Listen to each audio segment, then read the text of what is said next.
What's up, Dukor?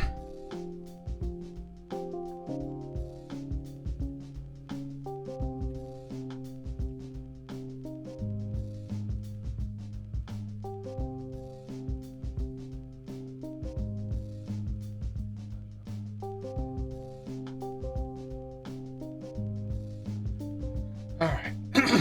Let's see. Let's see if I remember how to do this. Feels like it's been ages. Oh, man.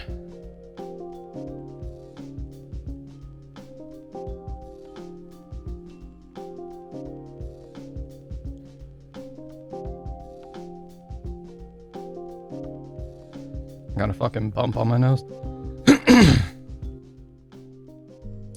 Nightmare Fuel intro clip.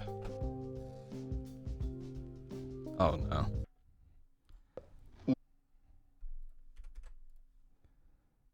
Who is that, Wiz Khalifa? Me and my friends used to...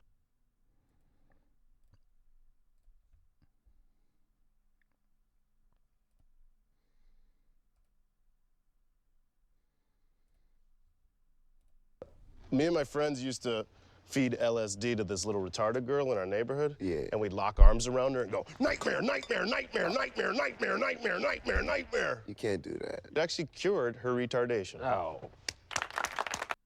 Real applause, by the way.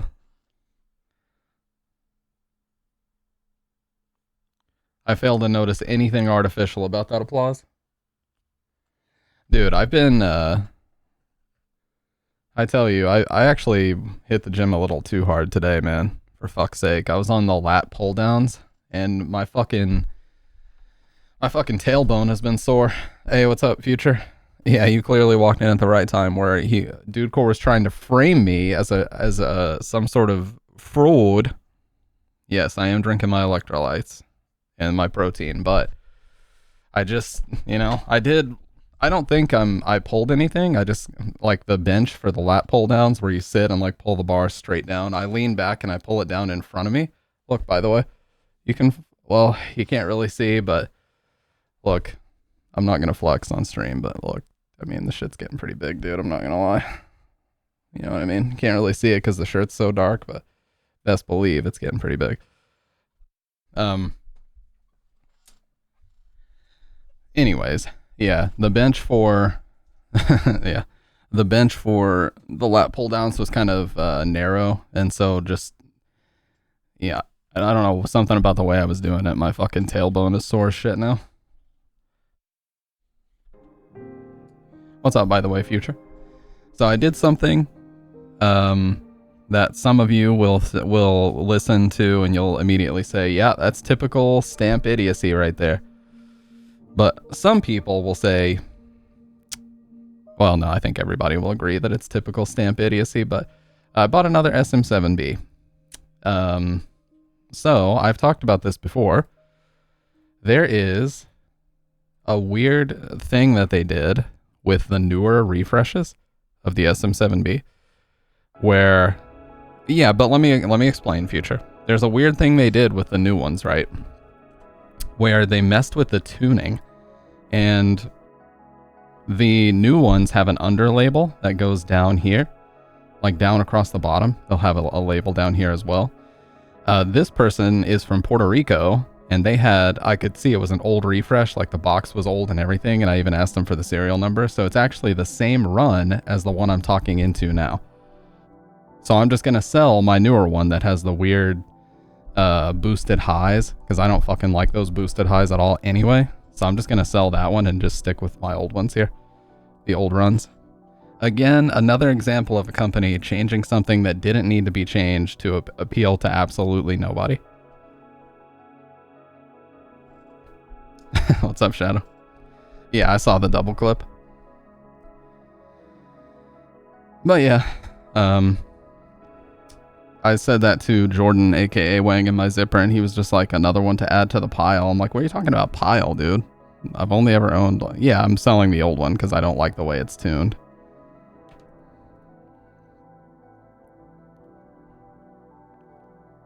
I love how when I log into YouTube, one of the recommended videos is DSP begging like a crackhead.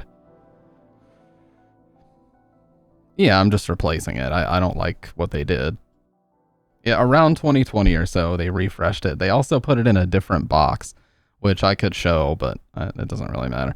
The new box is like this black and green color, and the old one is black and white, just like this. What's up, Stone? Long time no see, man.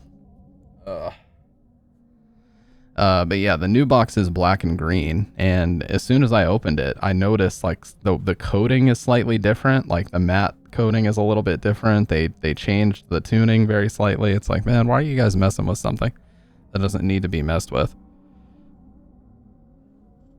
That's why I refused to buy that SM7DB, because you know what they did? They took the cloud lifter, which is shit. Yeah, man. I hope you had good holidays too. Actually, I think it's been that long since we've talked, but look at this man's chainsaw, by the way. He's been subscribed for 3 years, 37 months. That's insane.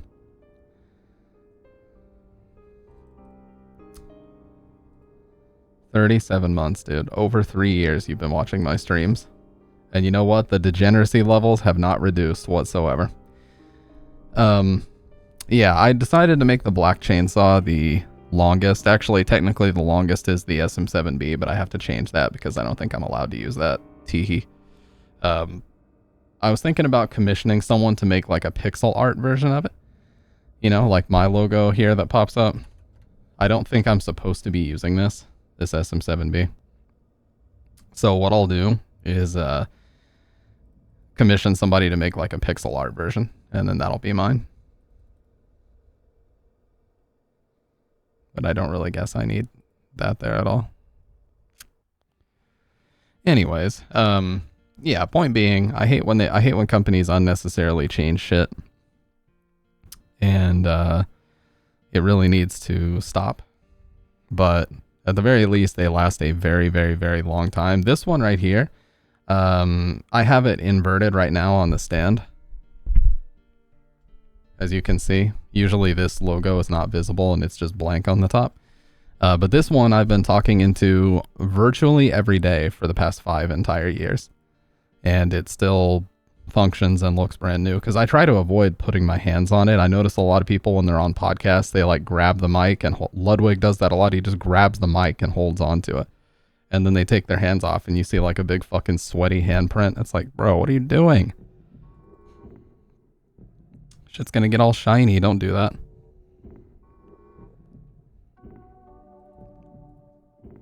World Barista Championship 2007. What are my YouTube recommendations right now? Wear and nah, man, not on this mic. You can't be doing that.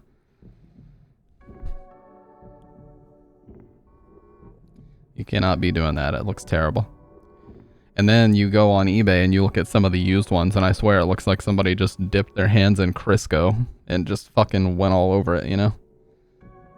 That's why I chose the one I did, because it was a good ass deal, and I was like, this one looks very, very lightly used, if at all. The best part about this... Oh, you're watching Trigun? Oh yeah, I forgot. You bought the manga, right? Yeah, you're not watching, you're reading.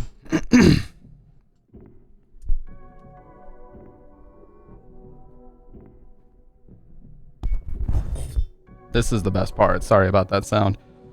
Every 6 months to a year, I know it's annoying. You can just clean these very well. I like to do that. By the way, listen how much it opened this mic up when I took that off. It's like way airier, way clearer now. Not worth the trade-offs, because now it's really sensitive to like air and shit like that, but basically just like an oil change every 6 months, if not a little bit longer. You put down $15 and get one of these. It's called an RK345 from Shure. You put it on and you just keep going forever, dude. Every 6 months, if you don't want to clean them, because they are very annoying to have to clean, you can just pop it off, spend 15 bucks, pop a new one on, and you did your oil change. You're good to go. You know, your preventative maintenance.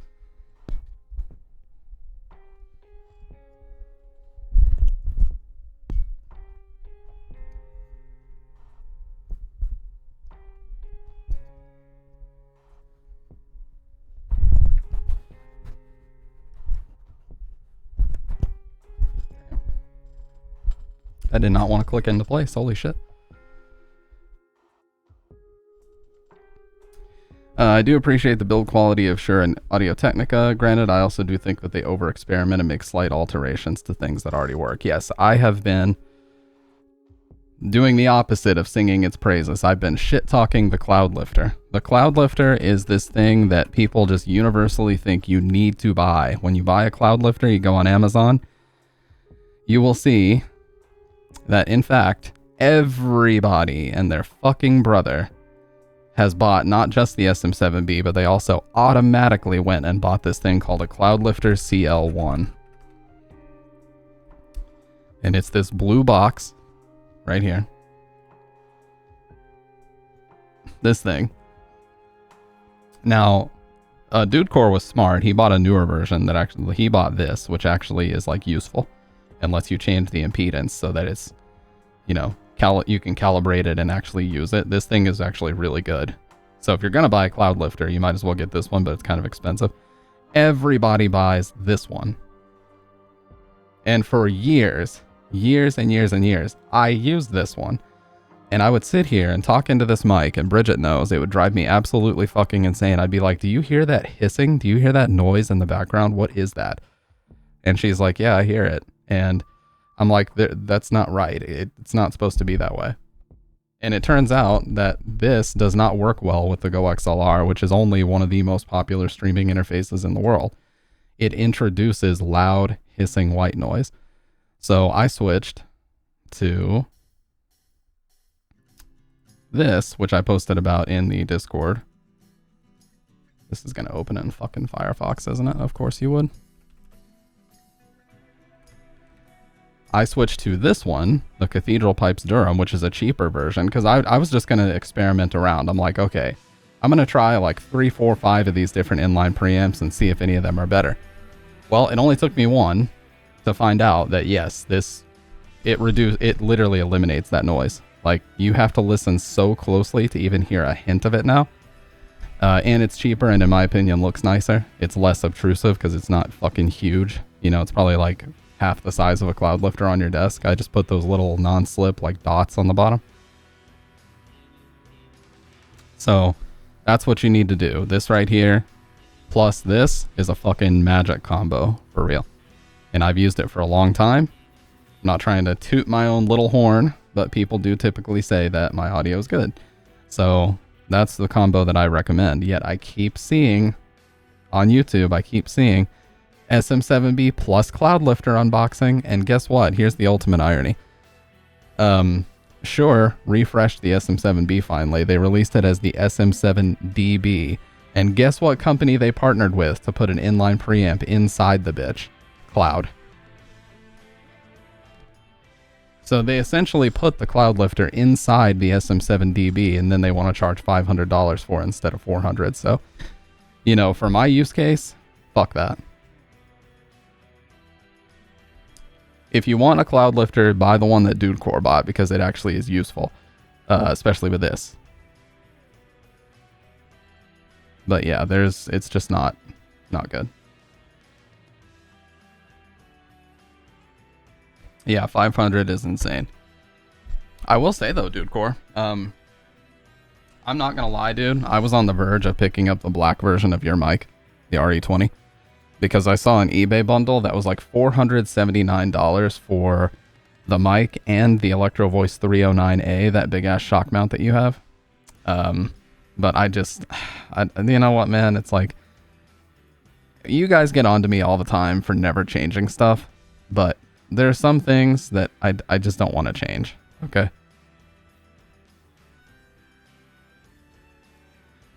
This mic is like a personality trait at this point. It's a problem, dude. I've been using this thing so much. I've yapped into this mic for so long that I just feel like, and plus you guys know how like fickle I am and changing shit all the time. I would be sitting here, one mic, one stream, then change the next stream. Then it's like, well, I like certain things about this one better, and I'd be going back and forth and shit. So it's better for my own brain that I don't have those choices, because I'll just be sitting here switching back and forth for ages. Just gonna blow the wad and get a Rocktron Hush filter. There were a couple things I tried. Oh man, you guys, I never even talked about this because it was, people are probably gonna label me as OCD or whatever. I don't know if I actually have OCD. I've never been diagnosed. Let me make it clear. I bought a power strip from Furman, which is a power conditioner. And so if there was any interference coming from the power strip, that would have eliminated it. That didn't fix it. Then I bought it was called like the Ice Audio IC1 or something. And it was supposed to be an XLR hum canceller or an XLR noise reduction filter. And that I ran it through. So the chain was like mic to noise reduction filter to cloud lifter to Go XLR. Didn't get rid of it. I tried like 3 or 4 other things. I ended up returning all of them because it didn't do shit. And of course, the only thing that fixed it was my first idea, which was to switch the cloud lifter out for something else. So, very stupid. But hey, this is how we learn. You know what I'm saying? Lusting after it? No, because I don't mess with that beige color, man. Not at all. That beige color is not for me. But the black is good. But like I said, everything in my life, every accessory, every bit of clothing that I buy is usually black with white. So this fits it perfectly. Like, why would I change? You know what I mean? Listen, enough about microphones. We're done talking about microphones. What we are going to do, I'm not going to use the green screen tonight because honestly, I'm kind of annoyed with it. Given that I'm trying to get back into sound design, I'm keeping my eyes peeled for a lot more audio solutions like the ones you suggest. Well, here's the thing. Future. If you do, want to get back into streaming, I do recommend the full-size Go XLR. It is a phenomenal interface.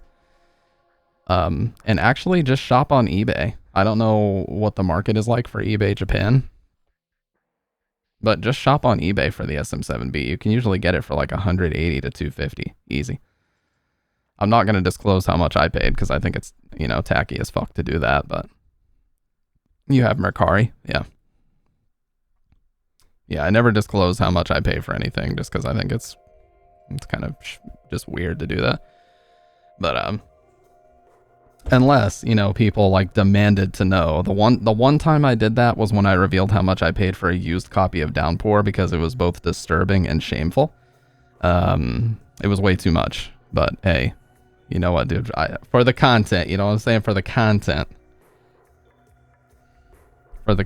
sometimes we will do it.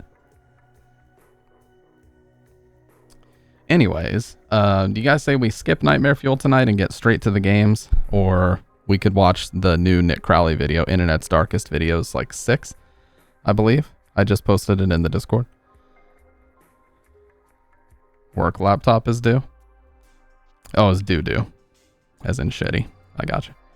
Dude, I worked at a company before where all they would send out was Lenovo's. I don't know what it is. Like, there's so many companies in the US that are partnered with Lenovo for their work equipment. Like, what is that? They're not that good. No doo-doo. You know what I'm saying? It's a little bit of doo-doo.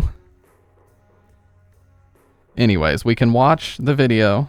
I fucking hate Lenovo LX shit. Yeah, there's like Lenovo, what's it called? It's called like ThinkPad or something like that. Yeah, one of the companies I worked for in the past had Lenovo ThinkPads that they would give everybody. Like, what is going on, dude?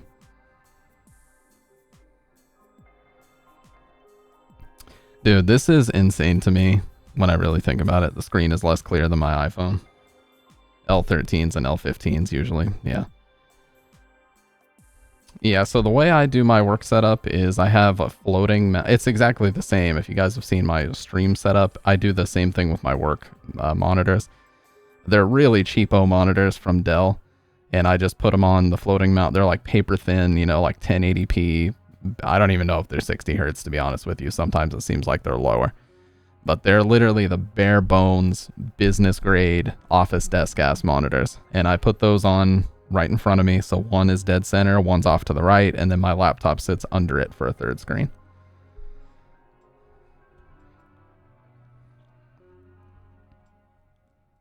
That's kind of similar to how I do the stream, except I only have 2 monitors. If I ever started... So here's the thing. Someone suggested to me, who I do respect their opinion in terms of streaming a lot, someone suggested to me that I should start a dual streaming on YouTube. And the reason for that is I have like 900 subs on YouTube that would love to watch me play Silent Hill games, I'm assuming. Because, you know, they watch my Silent Hill videos. So maybe I should release a couple Silent Hill videos and then start duo streaming over there whenever we play those games, you know. There's another streamer I'm a big fan of named Caleb Hart 42. And he basically only dual streams to YouTube when he knows that it's something that YouTube would want to watch, like Final Fantasy VII, which is a game he speedruns.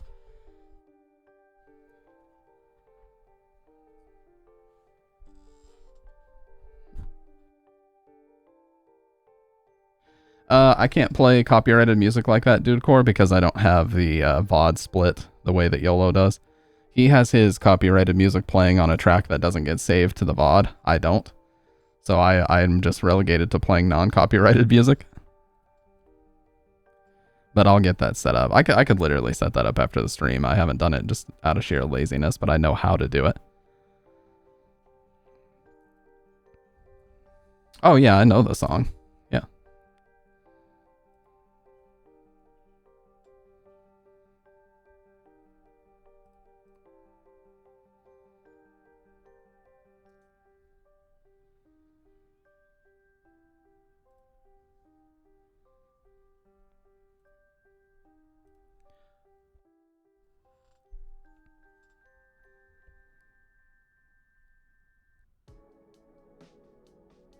Love this one, man. This is from the B-side, Silent Hill 4.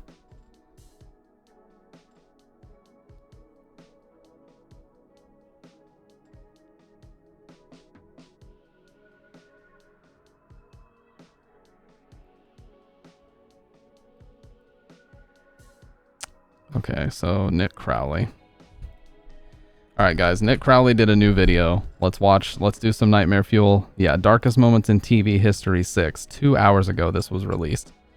So let's watch this, and then let's get into Fears to Fathom episode 3. You know something weird that I've noticed, you guys? Is because I've been doing so much cardio, I have like piano player fingers now. I used to have sausage fingers really bad. You know what I mean? I mean, they're not quite piano player yet, but it'll take a while. I know what one of those moments will be. I don't know. The first chapter is called Found, so we'll see. Oh, this is Firefox. Yeah, so I started using Chrome. Everybody says Chrome fucking sucks, and I agree it does. But I needed a browser that was just not logged into anything except for my YouTube. Synth fingers, yes. I can do a glissando, you know what I'm saying? A la Devo. Edge crying, oh fuck Edge. Edge I refuse to use, but yeah, I only use Chrome because it is a browser that stays logged out of virtually everything except for YouTube. That way I don't leak anything. My only issue is that some websites on Chrome feel the need to like pull my location automatically, so when I go to like Amazon or whatever to show something, I have to make sure to type in 12345 as my fucking zip code because it keeps trying to put in my real zip code. Anyway, first Nightmare Fuel segment of 2025, or is this the second one? Either way, let's get to it. Has really shaken up this Monk's Corner neighborhood. One resident said she was too worried about her children to come out and talk with us. And Sheriff MC Cannon says right now he can't offer much comfort. It was March 3rd, 1989, in Berkeley County, South Carolina. You guys let me know if it needs to be a little bit louder. 5-year-old Justin Turner leaves his home in the early morning, heading in the direction of his bus stop, where he was set to meet his neighbors. His stepmother, Megan Turner, who usually accompanied him, had been busy in the shower, while his father, Victor Turner, was off at work, leaving Justin to make this short walk alone. Later on, Megan would wait for the same bus to arrive at the end of the day, only when it did, Justin never got off. In fact, according to the bus driver and the neighbors, he never even made it on the bus in the first place. That night, Justin Turner was reported missing, and the search to find him was underway immediately. It was the third day of the search, March 5th, 1989, that yielded its biggest turnout, with volunteers from the community banding together with law enforcement to help find the young boy, with the group being accompanied by a camera crew from the local Channel 2 station, as everyone this React Cam border. What do you mean border? I've had the drop shadow for a while. The frame, you mean? Yeah, I've had this one for a while. You're good, by the way. You're good, by the way. Just wanted to let you know. But yeah, dude, I'm a big fan of subtle drop shadows. Look at this. Watch what happens if I take it off. See, it just adds a little something.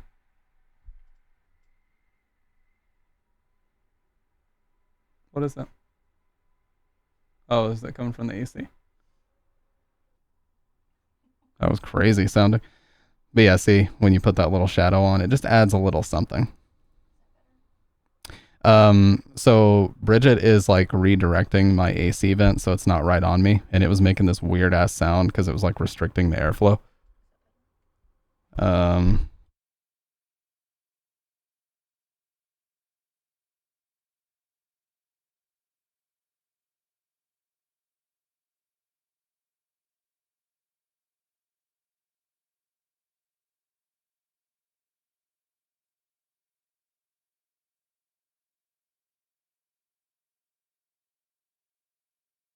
Yeah, that sounded weird, dude. It's like we had some fucking demons in the vent. That was weird. Anyways.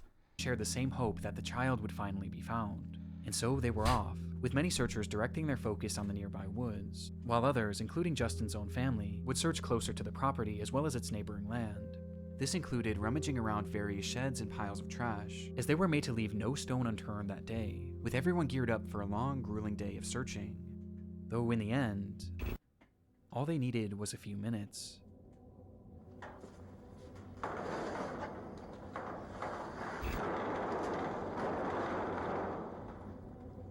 Yeah, the VCR tracking static is very crucial. No camera, no camera. Where is he at? Where is he at?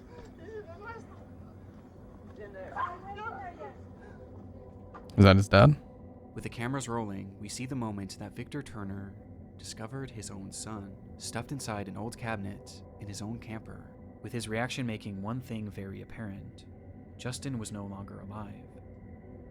The footage is devastating and made worse upon the discovery that not only was Justin dead, but he had been brutally assaulted and murdered by strangulation. But there was something even more unsettling about this footage. The fact that that very camper had already been searched in the days prior, and likely numerous times. Yet somehow Justin's body was never found, meaning that whoever the killer was may have hidden him there days after the disappearance. The latest word about the boy's grim fate has really shaken up this Monk's Corner neighborhood. They were clearly dealing with an incredibly dangerous and deranged individual, and tracking down whoever was responsible became law enforcement in the area's top priority. Though this certainly didn't mean that results were guaranteed, as there was a severe lack of physical evidence found on the scene, making it incredibly difficult to find any definitive information as to who might have done this. When did this happen? These vehicles look like they're from the 80s or early 90s. Their best efforts. 3, 2, 1,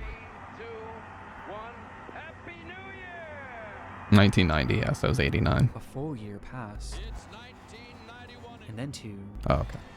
And then 3. Happy 2000. Then a full decade passed. Then 2. And then 3. From the start, Justin Turner's case was ice cold. And in the end, it seemed clear that it would remain this way forever. Until... Breaking news is after. I mean, the phrase party like it's 1999 exists solely because of Y2K, does it not? I had a teacher. One of my teachers told me once that she remembered going to a New Year's party in 99 and people were like very, very scared because they didn't know what was going to happen. Kind of reminds me of my generation with 2012. I saw a Y2K complaint sticker on an ancient computer at a hospital once, yeah. Afternoon out of Berkeley County as the Berkeley County Sheriff's Office has made 2 arrests in the Justin Turner case. The Berkeley County Sheriff's Office confirms that 30 yesterday years they later. arrested Justin's father, Victor Lee Turner, and his stepmother, Megan Renee Turner, in the upstate, both charged with murder. What? What? The stepmother? Megan Renee Turner in the upstate's father, Victor Lee Turner, and The dad? Oh my god, the dad and the stepmom. stepmother, Megan Renee Turner in the upstate, both charged with murder. 35 long years after Justin Turner's body was discovered, it would be the very man who found him that was charged for his murder, along with his wife and Justin's stepmother. This supposedly came as a result of improved forensic technology, as well as other information that had previously been unreported, like one account where a stepmother Granted $50K bond.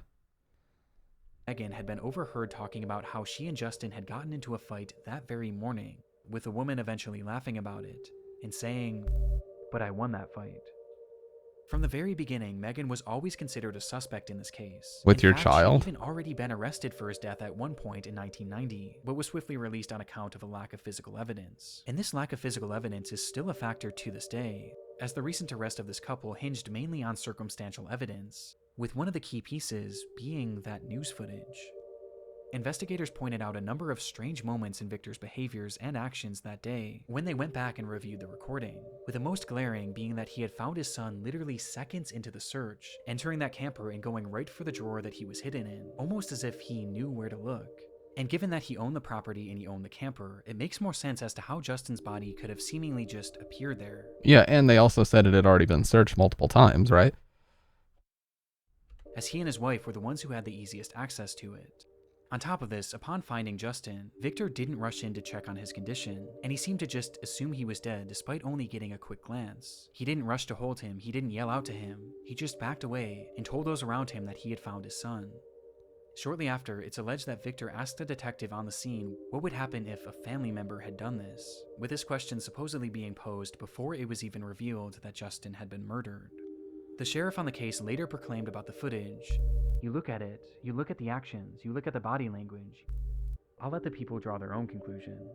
On top of this, the same sheriff also recalled that right after the body was found, Victor and Megan basically refused to ever speak to detectives again, and they never once called in to check on the case for the entire 35 years. With the sheriff saying, "Nobody that I'm aware of from any of the family has ever heard from them again. I never got one phone call. Not one phone call from his daddy or his stepmother. What are y'all doing about my son's death?"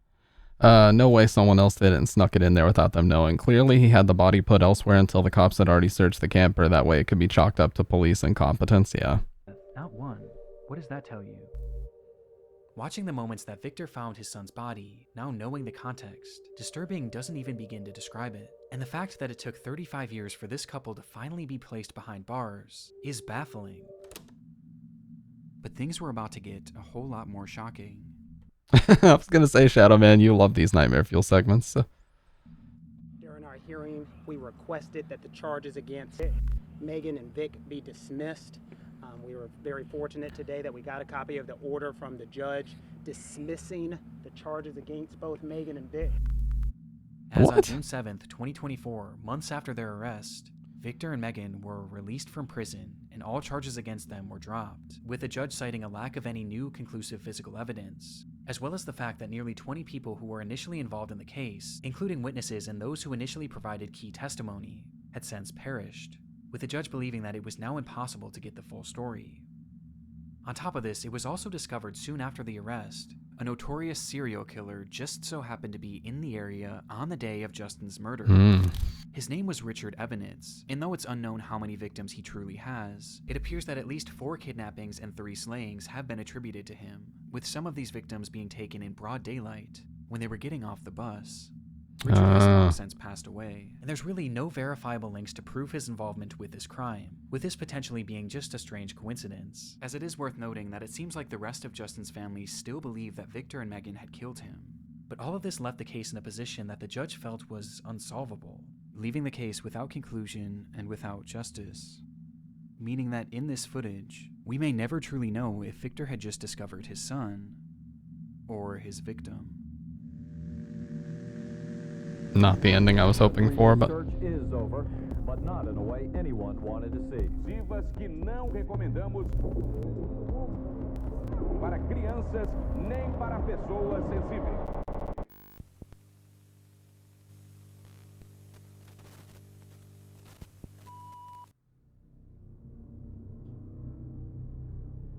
Recently I discovered something truly distressing.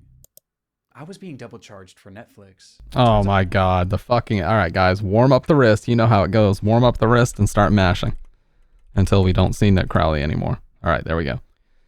I've watched enough of his videos. I know how to do it. You always gotta warm up the wrist and start mashing that right arrow key, baby. Let's go. And the man with the yellow hat were listen, I appreciate that he has to pay his bills because there's no way in hell any of his videos are advertiser friendly. But I'm sorry, little bro, I ain't watching that. On a camping trip. This is a beautiful spot to set up camp, George. George turned around and saw something scary.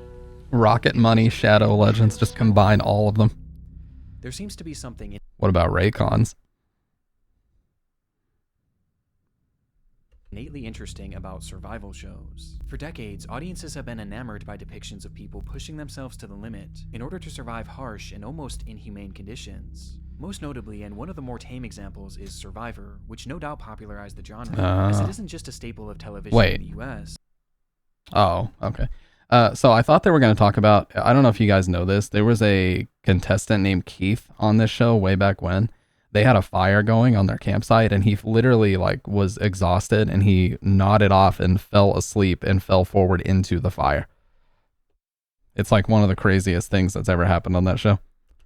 But all the other countries that have since created their own versions of the show.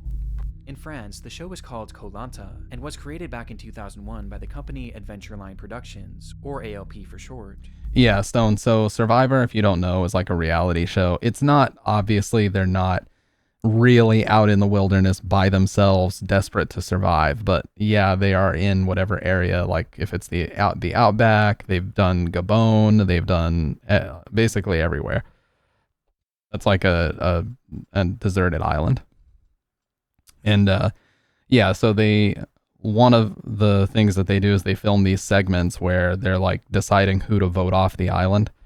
And while they were doing that, in the middle of it, you just hear screaming and the guy runs away into this water. And it turns out that he was just sitting in front of the fire and fell asleep and fell forward into the fire pit, and it woke him up. So he had to like run into the water quick to get, to not get severe burns, although I'm sure he still did. Yeah, they did have medical staff and everything, but somehow they missed it. By the year 2015, the show was one of the most popular in its market, having seen 13 successful seasons. And so, riding the high of this impressive feat, ALP decided to try their hand at a new show, one that was far more daring.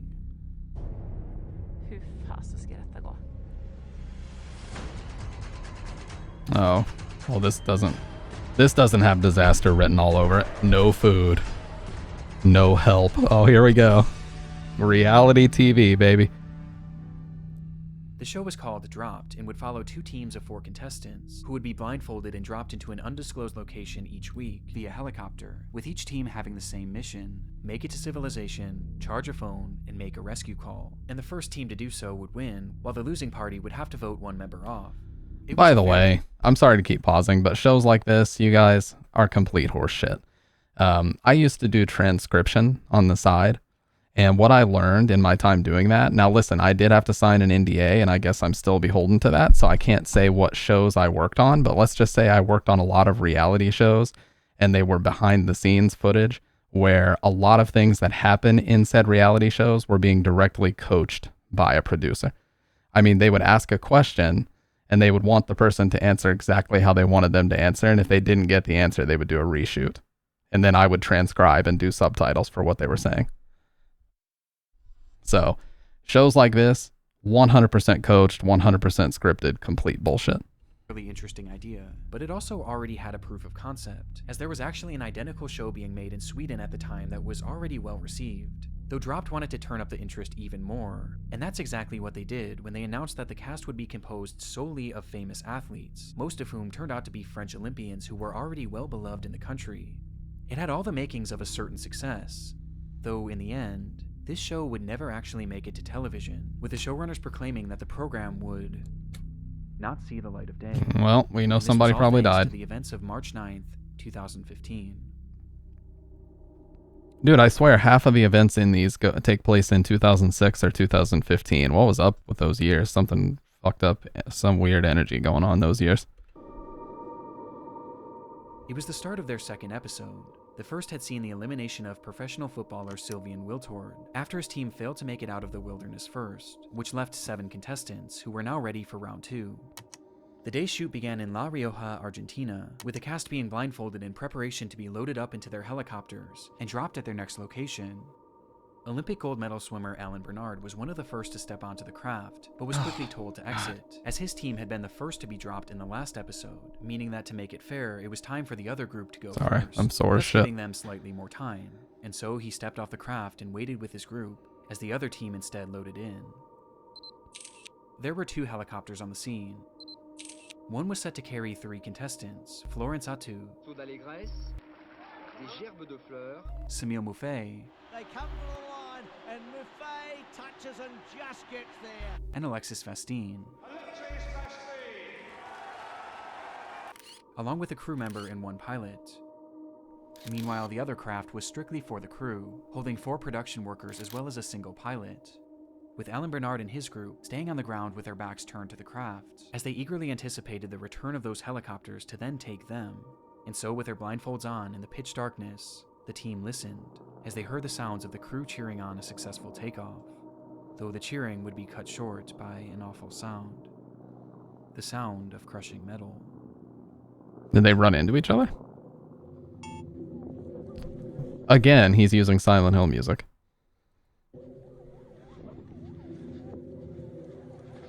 It's the Silent Hill 3, town ambience. Ooh, such a ball.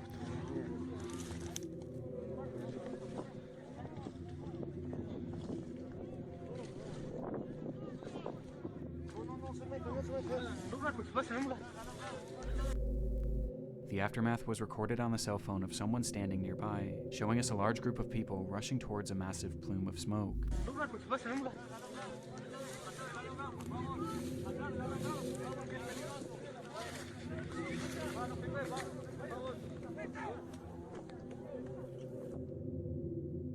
Where they would find the remains of one of the aircrafts, mangled and reduced to an unrecognizable mass of steel, with none of the contestants being able to make sense of what had just happened. It's very possible that the incident itself was captured by the production's own cameras. However, this footage has never and likely will never be released. Yeah. Though coincidentally, they weren't the only ones recording, as someone watching nearby just so happened to be filming the takeoff of these 2 crafts, showing us the reality of what had just transpired. He can't show this, I bet.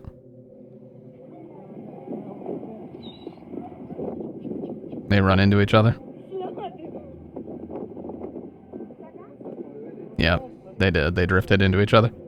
Yep. Was it wind or something? Just as the 2 aircrafts had taken to the sky, the second and lowest helicopter began rapidly ascending, Oh no. with the pilot seemingly failing to realize that the other craft was directly above them, causing the 2 to collide, and then plummet to the ground below. In the end, 10 people went into the sky, and none made it down alive. The footage makes little sense even today. The weather was perfect, the crafts were some of the best in the world, and both of the pilots not only had 30 plus years of flying experience. Dude, this reminds me, have you guys seen the Twilight Zone movie incident? There's a fucking crazy helicopter.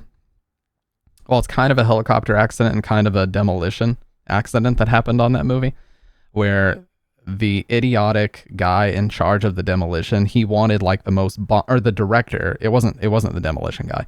The director basically pushed the demo guy, the person handling the fake explosions. He was like, I want the most bombastic, crazy, huge explosion. And he's like, we can't push this. This is really dangerous for the helicopters. And he was like, I don't care. Do it anyway, because it's going to make an amazing shot. Well, they do it. And then one of the blasts, basically the recoil of the blast, hits the helicopter. And then the helicopter goes blade first into the ground and kills the main actor and 2 kids that he was holding as he was running across this like little body of water. And you know what the best part is? That director faced 0 consequences ever. He went to court a couple times for manslaughter, got off scot-free because he was in good with the Hollywood elites. Isn't that fun? Both flight instructors themselves, not to mention that the show's security coordinator, who was in charge of facilitating the takeoff, had actually worked on the Swedish version of the show and had ample experience in this exact situation. And yet, this is how it ended. It was eventually determined that the higher helicopter was likely flying out of visual contact from the lower helicopter, and that the pilot of the ascending chopper likely just didn't realize how close they were, with reports also indicating that he may have been distracted by the actual filming process, something we've tragically seen before. We're gonna pull out, Oh yeah, I saw this one. We watched we don't this. know what has just happened right there. And because So of that this, was it a appeared that at least that was a police chase, and as the helicopter was, by the way, her eyes are very disturbing. That was a police chase, and while they looked down, they watched a guy go into a truck, and they didn't realize that he had essentially set it up as like a suicide bomb. So he turned the key over, and just a fucking massive explosion happens live on camera, and the helicopter's like, violently shaking back and forth. They're trying to regain control of it, and they had to change cameras. It was fucking crazy. before. Yeah. We're gonna pull out, we don't know what has just happened right there. And because of this, it appeared that at least some pilot error was to blame. But it was ALP that was found largely responsible, with As they alleged should have been. serious safety oversights being discovered later on, with it appearing that this crash was the result of multiple small factors coming together to form one catastrophic accident. After the incident, Dropped was swiftly cancelled, while the team that had so narrowly avoided getting on that flight and in turn likely having perished themselves were left in complete and utter shock, forever changed by the accident. With Alan Bernard, the man that's said to have been physically on that doomed craft for a split second, later recounted. Well, Stoned, there's no shame for ratings in America. They will literally show anything to get ratings. I learned that very early on. It's funny how they want to blame, a lot of people still to this day want to blame video games, and they want to blame metal music. Meanwhile, you can turn on the afternoon news and just hear about every serial killer ever, and the most heinous of crimes and suicides and all these horrific things, just because they know it gets ratings, and that's what they want to talk about all day. So you tell me which one is more influential or worse for a kid to hear. That there was a life Fictional violence or the news detailing real violence that actually happened in your local community. before and after Dropped, because you don't come out of such an accident unscathed. In the end, AOP was indicted on manslaughter charges and found to be an inexcusable fault for the disaster, though it doesn't really seem like they faced any sort of actual legal punishment. Well, 'cause why with would the they? company continuing their work on other programs to this day. But one thing that I was surprised to find in my research was that AOP is actually no stranger to the world of disturbing television moments. In fact, they had experienced one just a single year before this accident. On their Survivor. As mentioned Yeah. previously, AOP was already quite versed in the world of survival television, as they had run 13 successful seasons of Koh Lanta. Though what I failed to mention is that the company had actually produced 14 seasons. Or at least they attempted to. It was season 13, during the very first day of filming, when contestant Jara Baban collapsed after the show's second challenge, with the show continuing to film as if nothing happened. Anonymous reports from the set claim that once on the ground, it took the medical team nearly 5 minutes before intervening, as to not interrupt their recording. Once they eventually did tend to him, he became more alert and complained of having severe cramps. But the show's primary doctor, Terry Costa, didn't believe that his ailments required an emergency airlift, as this would have cost the production company far too much money, especially on the first day of filming. Instead, Jara was diagnosed with dehydration and was brought back to their makeshift infirmary, where he would lay for nearly 2 full hours, until he was finally taken away by a proper medical team. On his way off the island, Jara Baban would pass away from cardiac arrest at the age of just 25. Jesus, Cardiac 25? arrest that was completely missed by the show's doctors. The testimony from those on the scene painted ALP and Dr. Costa in an extremely negative light, as their inability to act quickly and recognize the ailments of Baban likely contributed to the young man losing his life, with some claiming that the doctor and the showrunners were far more interested in keeping the production running smoothly than actually caring for the young man. And though ALP denied any wrongdoing, the season would essentially be cancelled right there on the spot. But disturbingly, despite the filming lasting only 1 day, Baban's death wasn't the only tragedy to occur as a result. Due to intense public ridicule, Dr. Terry Costa would end his life just days later, stating that all the negative news reports about him were wrong and that they had sullied his good name, writing in a final note, "I'm sure that I treated Jara in a respectable manner, as a patient and not as a contestant," adding, "having to reconstruct this destroyed reputation would be unbearable," before ending his letter with a message to those on the shoot that had spoken out against him. The author of the anonymous comments about the circumstances of Jarrah Baban's death and those who spread them will have to face their conscience. In the end, Koh Lanta would return a year later and has been going strong ever since, as AOP did not appear to face any serious repercussions for the incidents. You know what this reminds me of? Dan Schneider in America. You know, it's basically been revealed that he was a pedo and was flirting with underage girls on the set and everything, and basically everything in the book. There's a whole documentary about it that they've released. And he didn't face any consequences. You know why? Because he was bringing in oceans of money. His shows were killing it. Drake and Josh, fucking iCarly, Victorious. His shows were killing it and bringing in so much money. The Amanda Show, even before that. So much so that they decided it was in their best interest to not introduce any legal consequences to him whatsoever. Yeah, Dan Schneider. And you know what they did? They did, though, is once all this came to light, they did offer him a settlement, which was probably several $1 million to quote unquote go away. So wow, you really showed him. You gave him his golden parachute and said, hey, go back to your house in Beverly Hills. You're done here, bud. No jail time, no consequences, just a big check, and got told to go home. Inspired under their watch, with their faults in both cases being debated to this day.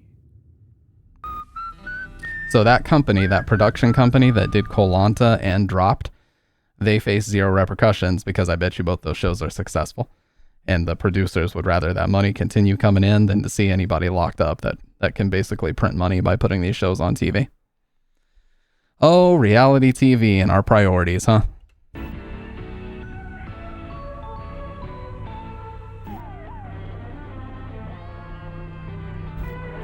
Emergência 911, a vida como ela é na tela do SBT.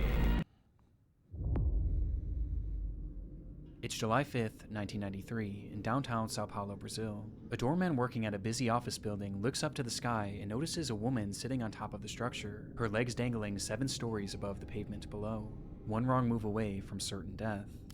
Precisely what she wanted. The man calls the police immediately, though surprisingly, they wouldn't be the first on the scene, and instead, they were beaten by a camera crew.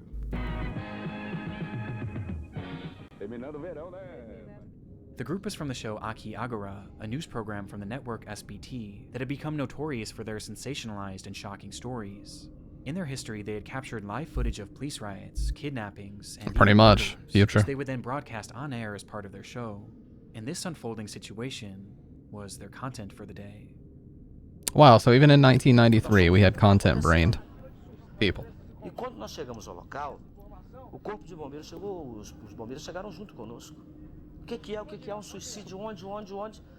Nós vimos junto. Quando o bombeiro olhou para cima, estava lá a menina, sentada no parapeito. E eu tomei um susto, a câmera olhou também, nós tomamos um susto.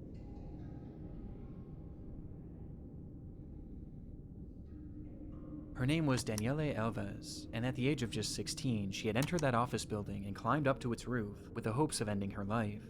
And minutes after Aqui Agora arrived, she did just that, as their cameras captured it all. É terrível. Daqui a pouco Aqui Agora vai mostrar as imagens chocantes de uma jovem pulando. Yes, it's horrible. It's horrific. Now let us show you. Please give our ratings a boost. Para mortes. Atenção. São imagens exclusivas que não recomendamos para crianças nem para pessoas sensíveis. Later that night, that footage would be packaged together into a roughly 10-minute segment, which the network promoted heavily throughout the day, hyping it up to be one of their most shocking episodes ever. And supposedly, it was. As though it appears that the full segment is currently lost, the footage of Daniele's fall was said to have been displayed almost entirely in full, showing the moments just before and just after she had landed, where she was said to be still somewhat alive. It was more than shocking, and left viewers outraged that something of this nature could be shown on TV. Yeah, While seriously. Showing the footage proved highly controversial enough. Network, is it a documentary? Surrounding the footage that made it even more depraved. As mentioned previously, police were called to the scene to assist in efforts to help Daniele Alves. Yet the first to arrive was that Aqui Agora news crew. And this wasn't a coincidence. They were all about capturing events as they unfolded. And in order to be the first on the scene, they actually tapped into the police scanners. Wow. All of the calls and information being passed through officers in order to get leads on potential stories. which is how they got word of this incident, hearing the calls and speeding over as quickly as possible. It wasn't illegal per se, but it surely wasn't ethical either. And this was only the start. After Daniele jumped, the crew that had filmed her had already captured their dramatic footage for the day. And as the officers and medical personnel dealt with the aftermath, the crew decided to turn their focus to the next element of their story: Daniele's parents. They packed up their equipment right away and headed straight for the home of Daniele's mother and father, with it being unclear how they even got that address in the first place. And there, they once again had beaten the police, who were still back at the scene trying to piece everything together. Though rather than waiting for them, the crew instead decided to take the lead. Oh my god, are they just gonna walk right into their house? Or ringing the doorbell and telling Daniele's parents that their daughter had just passed away. The crew then supposedly took the parents to the police station, consoling them all while their cameras kept rolling, as the crying parents made for the perfect footage for their segment. Jesus Christ, man. Exploitative is the only word for it, but what they did next, well, that was something far more evil. Having dropped the parents off at the police station, the crew then got to work creating their segment for the night, and as part of it, they needed to find a reason as to why Daniele did this. They first theorized that this was likely due to a drug addiction which had somehow spiraled and led to her jumping, but then they decided that that just wasn't dramatic enough, and they instead shifted to a different story. A scandal. One that they reported to all of their viewers as if it were a fact. They reported that Daniele Alves had ended her own life because of her abusive parents, Wow. placing the entire blame on the family that they had just supposedly helped. And there was one massive issue with this. It wasn't even true. The claim appears to have been quite literally based on nothing. It has no verifiable backing and seems to have been a complete guess. In fact, just days later, Daniele's best friend spoke out and said that Daniele had done this because of a broken heart, not because of drugs or any sort of abuse.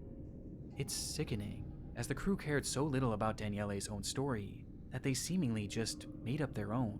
And imagine for a moment being those parents, going about your day when a TV crew comes to your house and tells you that your daughter is dead.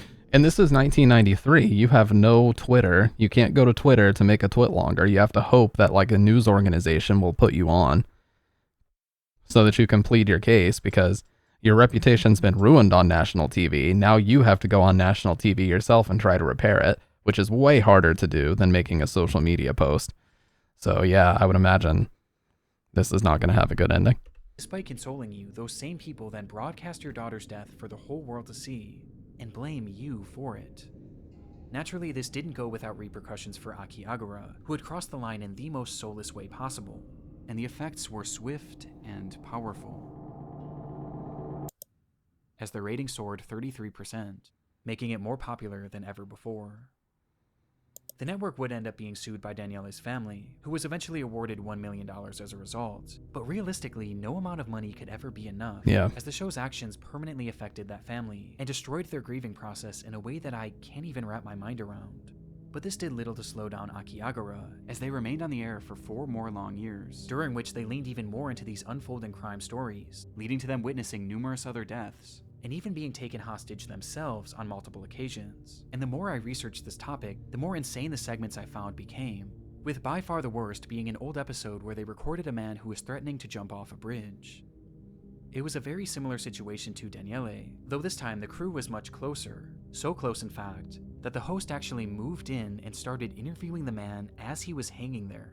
All the while they kept cutting back and forth to another camera angle below the bridge, ready to capture his fall at any moment. Hoping that he doesn't. This person was pulled to safety, but even as he was being taken away, the presenter still kept trying to interview him, in one of the most surreal scenes that I've ever seen in my life, with this situation perfectly encapsulating this show. Akiagara would continue on air until the year 1997, when one day just the show plumbing the depths of depravity. They are. Due to its declining ratings, and in its place, the network would instead begin airing The Disney Club.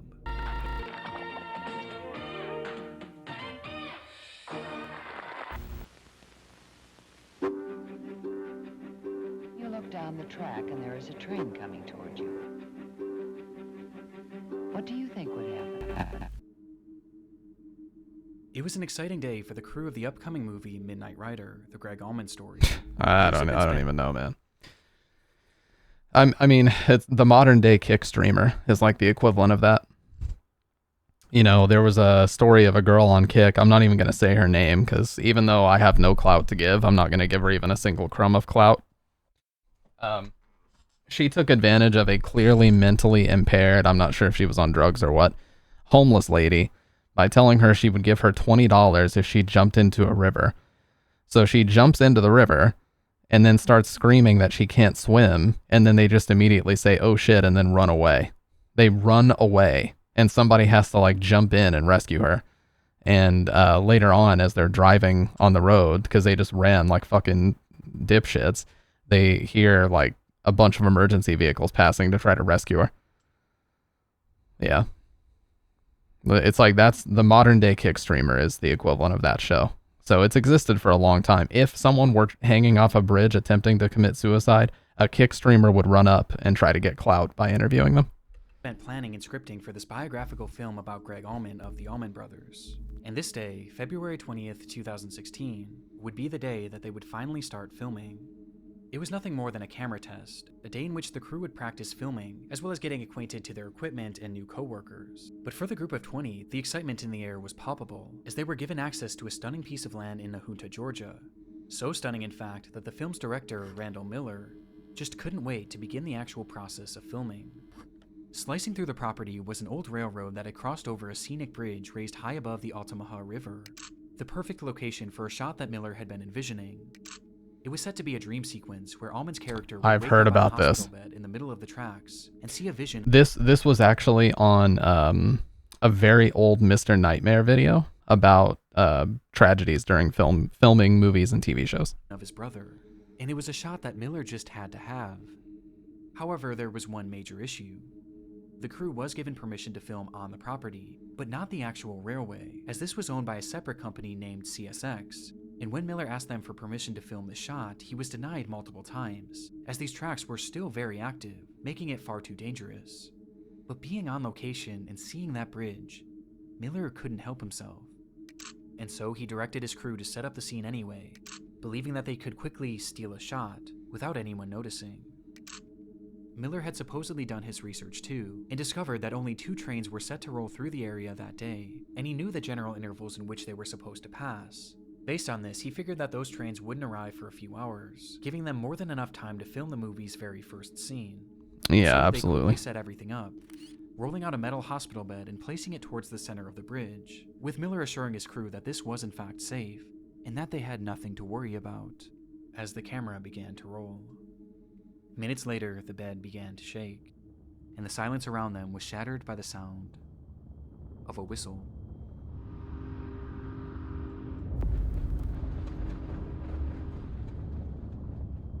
Before them was an unexpected third train, heading straight for the bridge that the entire crew was now on. Miller had gotten the schedule wrong. At this point, the crew was filming a considerable distance into the bridge, but the shortest and really only route to safety was to go towards the oncoming train, and so that's precisely the route they took. And as they did so, there was little panic within the group, as rather than rushing to safety, they all seemed more focused on retrieving their equipment, believing that they had more than enough time to salvage everything.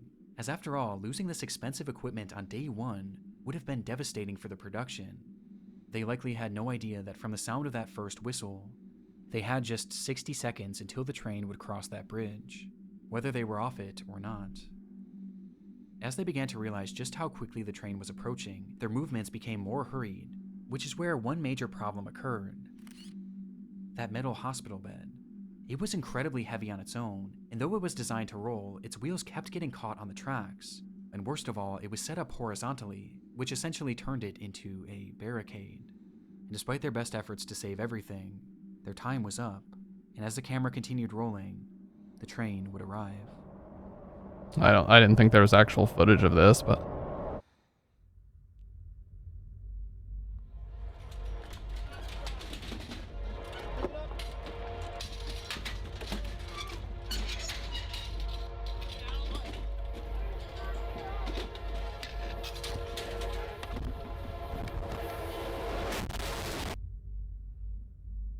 At this moment, the train itself also had a camera rolling, which showed that even in those final moments, the crew was still trying to salvage their equipment.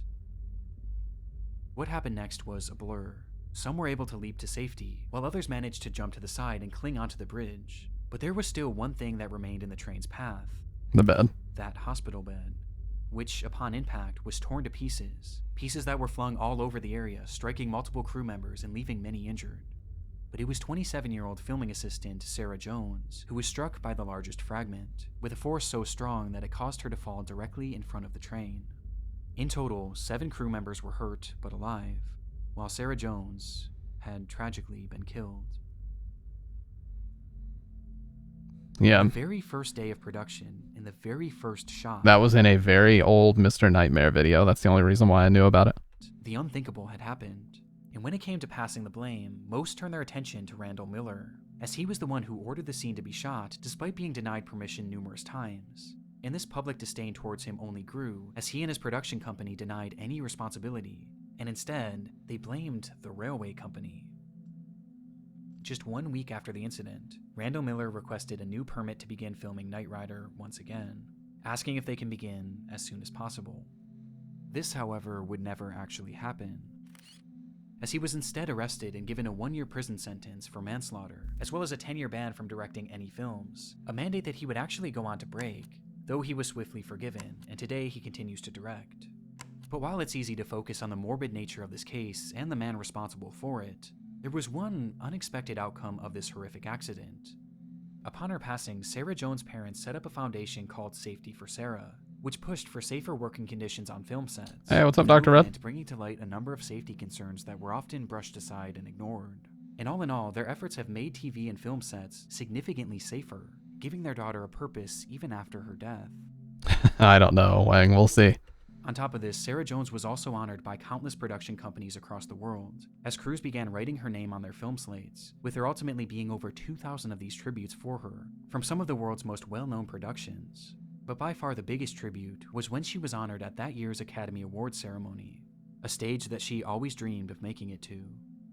When you saw her name up on the screen at the Academy Awards, what were your feelings? Overwhelming. She made it to the Academy. Oh, that's the parents. I thought it was the director at first. That was a great video. Yeah, that was a great video. Now, what's your V's way? Yeah, we watched that one. Yeah, so he's talking about the guy that showed up when we were playing Woodbury Getaway. That guy was especially weird. Like, just, I don't even know what to say. But yeah, that was the guy that kept making accounts and like begging me to join the voice channel in their Discord for no reason.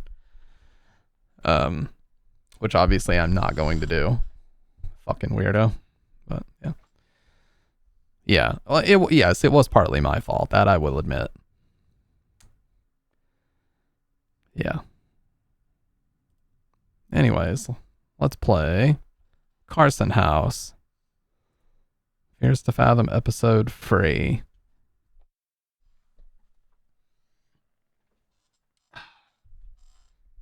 Watch, he comes back. No, I already banned him. I banned like all 3 accounts that he made. Let me use the bathroom really quick and then we'll...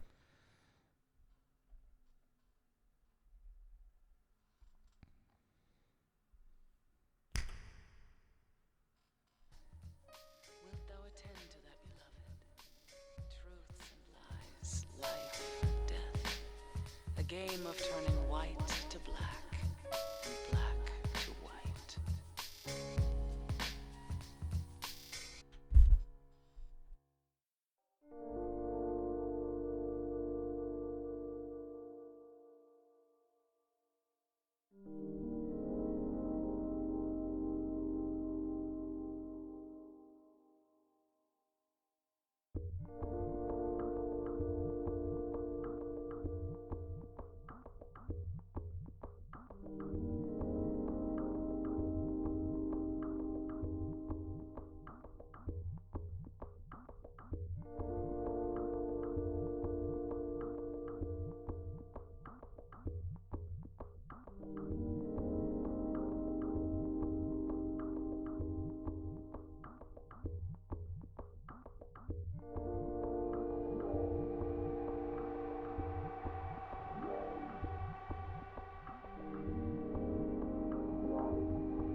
Alright, let's get to it.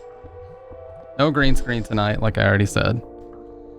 But, yeah. And I'll probably need to adjust the audio and everything. Why does my background look so dark tonight, man?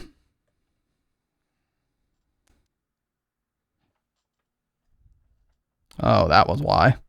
That one was way off.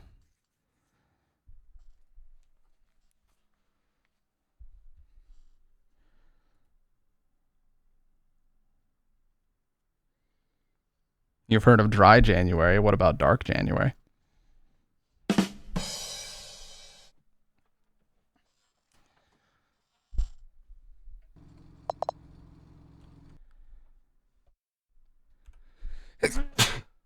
Sorry. I had to what?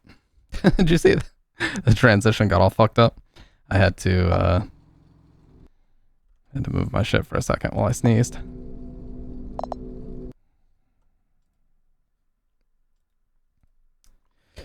Let's see. Let's pull this over here. Let's relaunch the game. All right.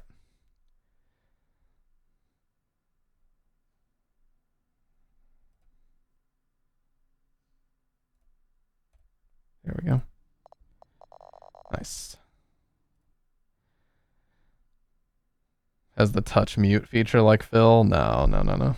That's the MV7, and while it is a decent mic, God, the way that he's using it drives me fucking insane because it has that scratchy, peaky, just clipping to it every time he gets even remotely loud. So it's just like a fucking, it's like a needle being inside your ear. God, it's so fucking bad.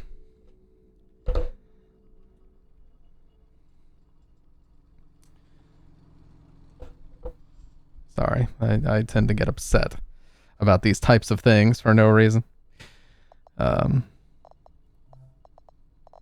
Heavy Rain?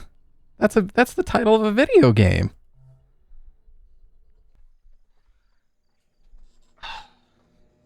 I can't fucking get comfortable tonight. Guys, I need a new chair.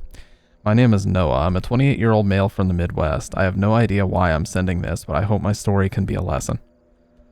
This happened to me when I was 18, but I remember this incident like yesterday as the trauma dictated a major part of my life. For a little background, my dad was a realtor and almost always became friends with his clients. One day he came home and pitched me a small job offer for the weekend. One of his old clients was going away for a few days and needed somebody he could trust to watch over his house. The man worked as a COO at a local media company. Dad told me the man would pay me $100 just to watch the house and do some basic chores. I accepted the offer as I had nothing interesting going for the weekend. Besides, I thought I could use the time to get my schoolwork done. Plus, I wasn't picky where my pocket money came from. My dad drove me to the house.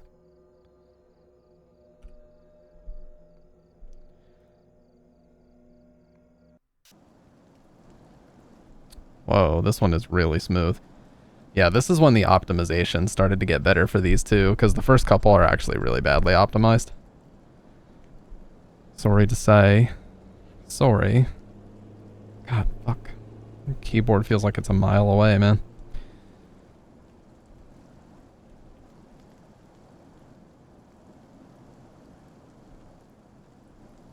This is what I love about game design.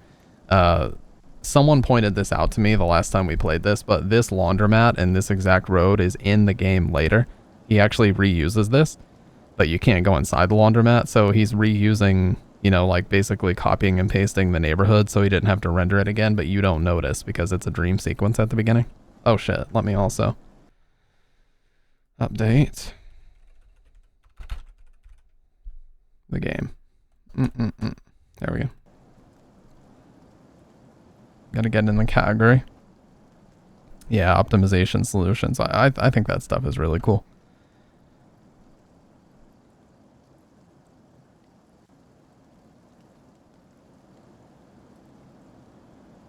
There's something inherently like magical about the sound of rain, seriously.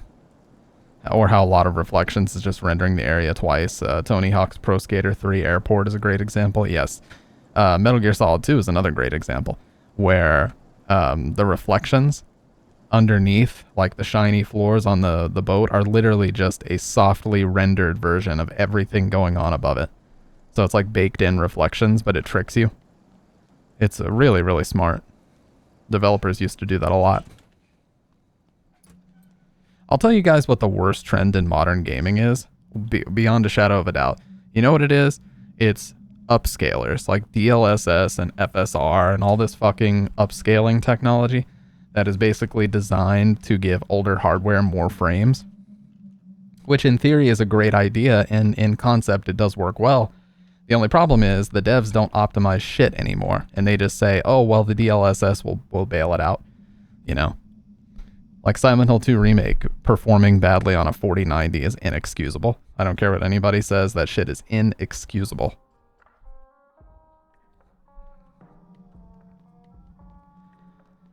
So the devs are just saying, we'll give you like 6 different... I mean, they have like Intel XES... Oh, look, my chroma key is on. You can see it.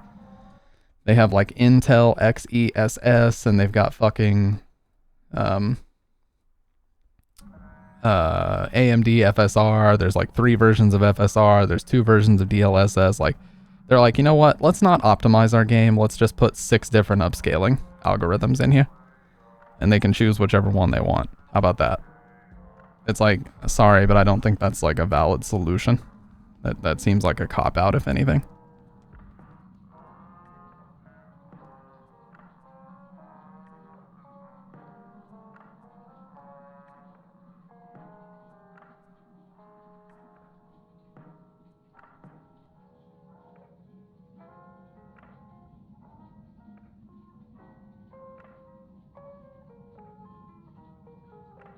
Sorry, just taking an ibuprofen really quick.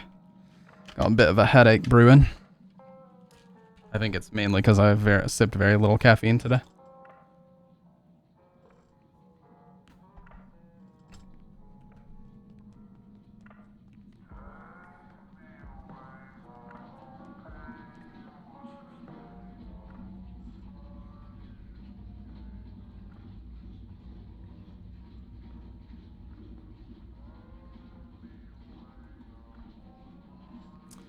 It's not that they're meant to. They're running upgraded and maximized hardware across the board. The end user isn't always taken into consideration, but that's the give and take to production. Yeah. Baked in lighting, baked in shadows, etc. were much easier on hardware. Now it's just a tool being used. Yeah, because everything has to be dynamic now. Everything has to have a physics engine to it. You know, shadows that were baked in actually looked perfectly fine. But they got obsessed with the idea of dynamic shadows that change, you know, the angle changes live, and it's so resource heavy, but they just want to do it so badly. Everything must be dynamic now, and ray tracing, the lighting has to be dynamic, and enough already. Bleach? Excuse me? Where did you put it? Where did I put what? Where is bleach? I need bleach. I don't know what you're talking about. I said I need bleach. Noah? Noah? Nap time's over and we're here. We're here. You said you could do this. Wake up now. Wake up, Noah. Noah, wake up.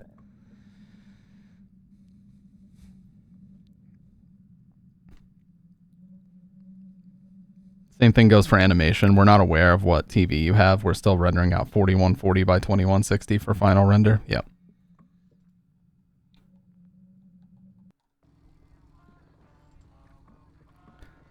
You still think you can do this? How long did I doze off for? Doesn't matter. Can you do this now? Roy called and said the keys should be under the fake rock. Got it. He said it's in the backyard. And like I said, keep the doors locked and don't open the door for anyone. I heard you the first time, Dad. Okay, now get your ass to work.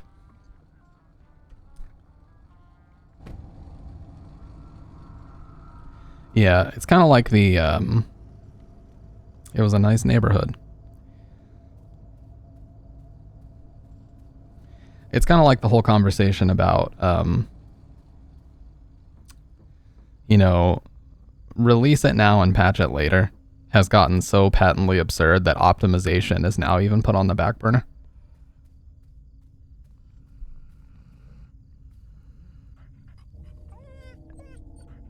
The puppers. So there's this term in the gaming industry called MVP. And I know a lot of you guys might think MVP, most valuable player. No, guess what now companies are using? You guys know what it means?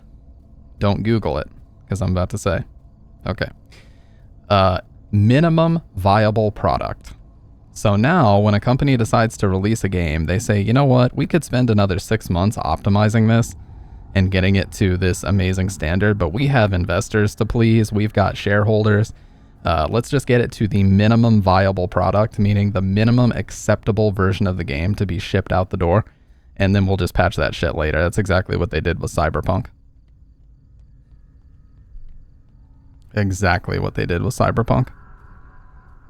Where is that fake rock? I thought it was back here somewhere. The fake rock was by the old doghouse. Yeah.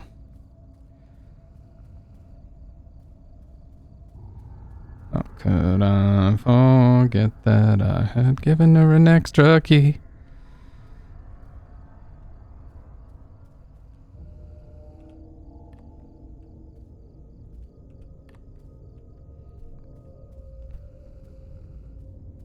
The old doghouse?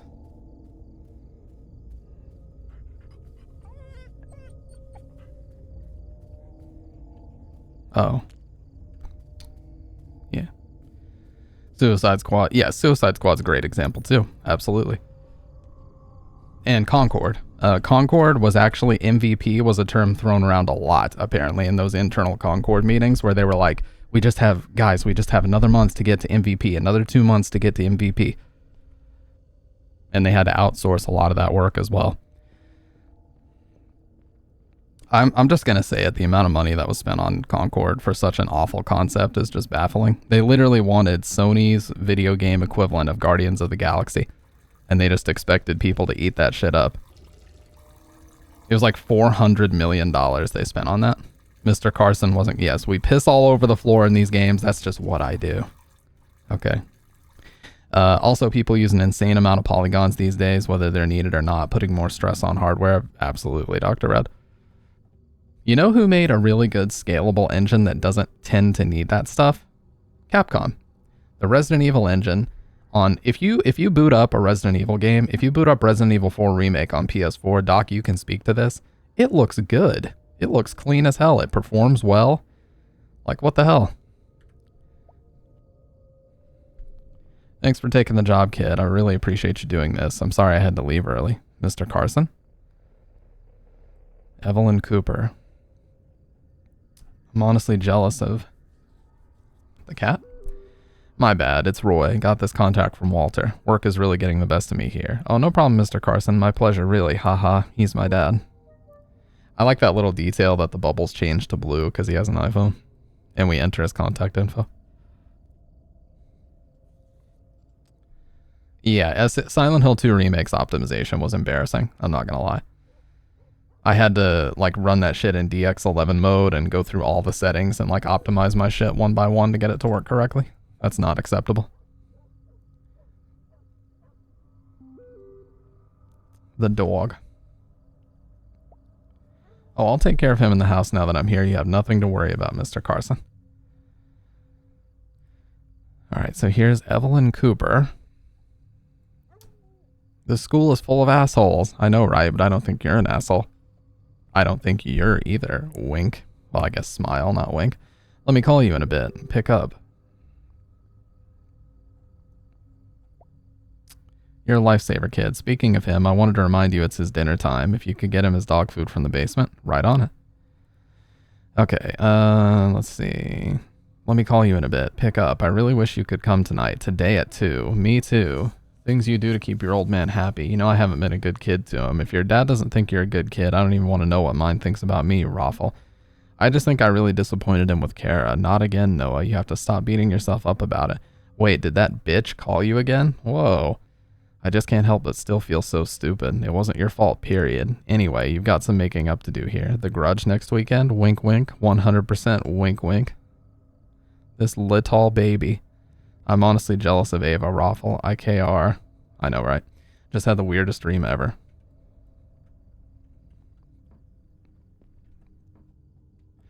Literally Resident Evil Village. Yes, Village on my slim billion-year-old on its deathbed PS4 looks and runs amazing. Insanely enough, it's better optimized than RE7. They literally improved optimization.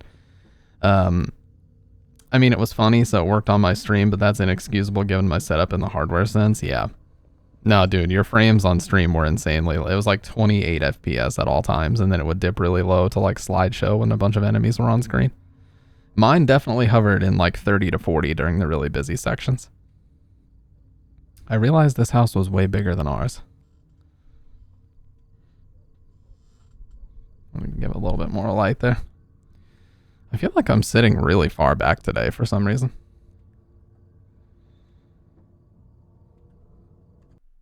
I actually think I am. Let me make this ever so slightly bigger. It's kind of small.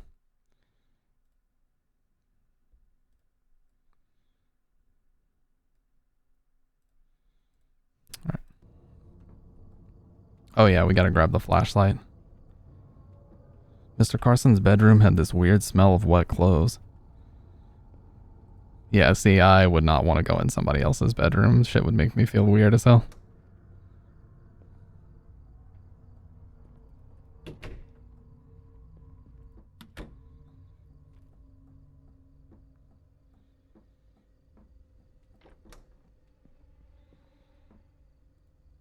Looked like a good spot I could sit down to work at.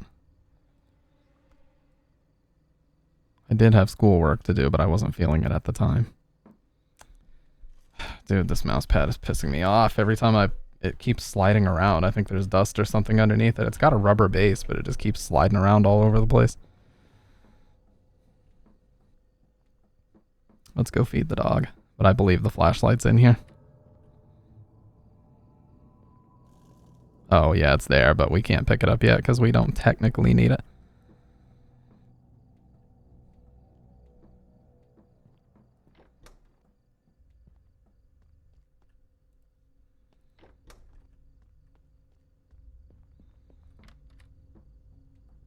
Basement was a little too dark.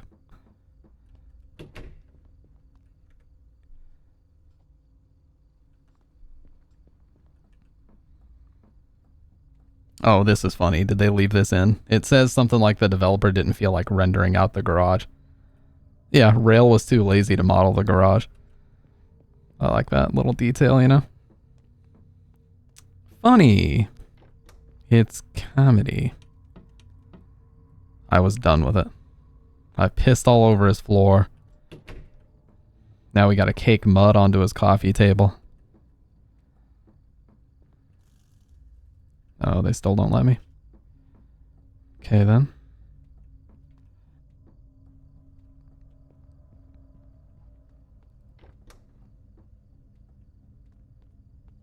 We are a horrible guest, yeah.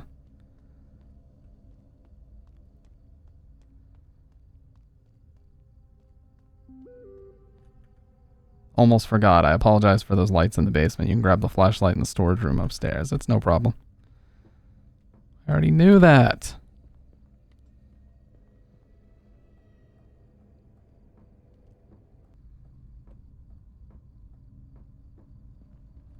Yeah. Oh, by the way, it has Carson written on it. See that? Little details, details, even. Details. I guess that's supposed to be him. He looks like the guy from, he looks like the detective from Heavy Rain a little bit in that.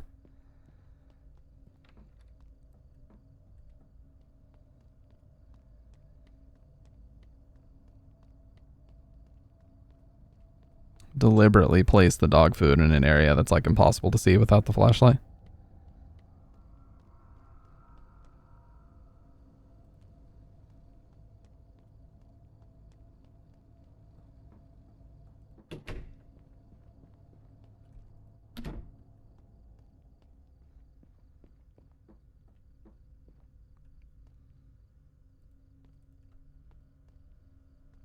Dude, a window in the bathroom like that.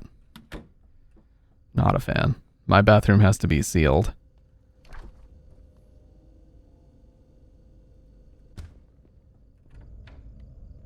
Oh yeah, don't we need a can opener for this?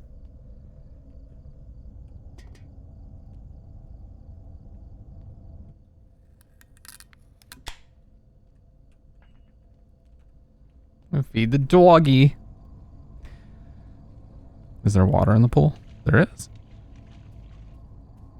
I got a little wet.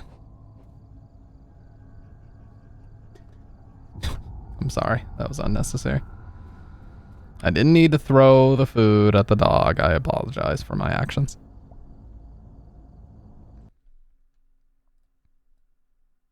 Wholly unnecessary, in fact. Just moving that up a little bit.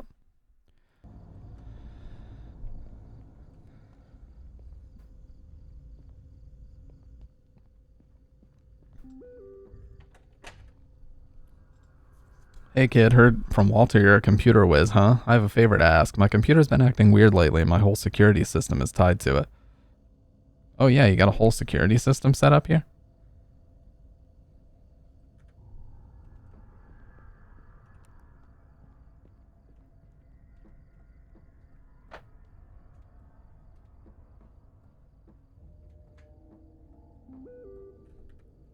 Have a lot of expensive equipment laying around, don't want anything happening to it. Fair.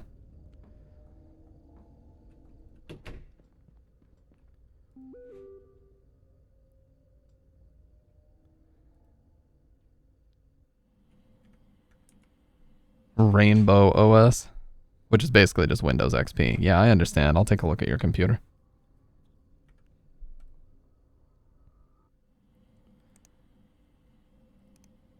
Meow, meow.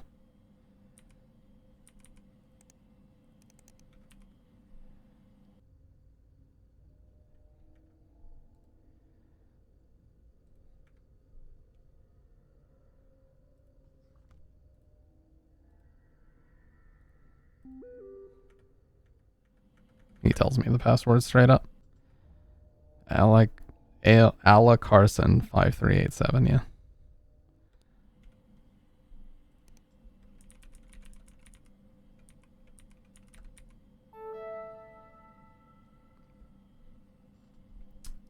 I don't think you have, Dr. Red.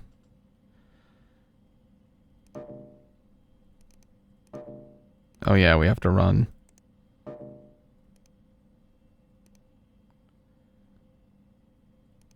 Yeah, we gotta download this antivirus. How the hell is Meow Meow supposed to be a hint for that? Good question.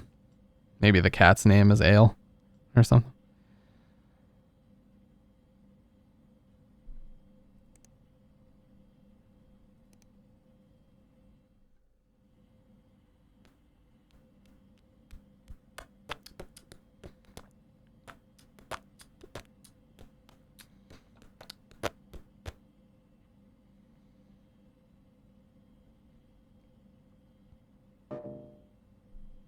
A Trojan horse.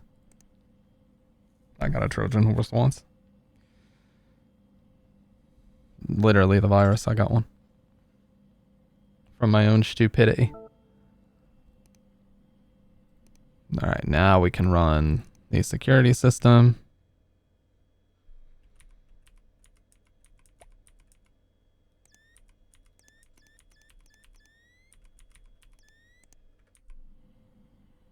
We can play Guess the Flag.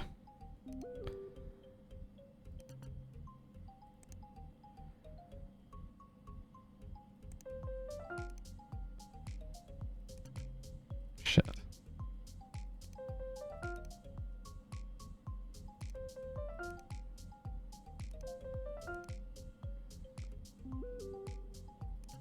Fuck. My name was Troy. You'd be wrong. Oh, I see what you did. Oh, it does start with a T though. Why did that take so long?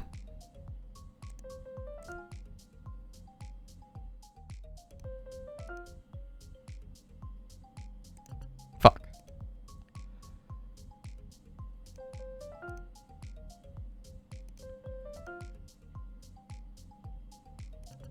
Shit.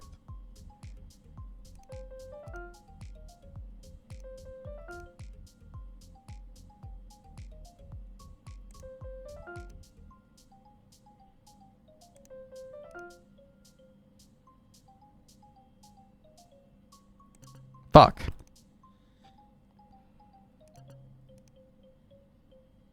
Real tough one there.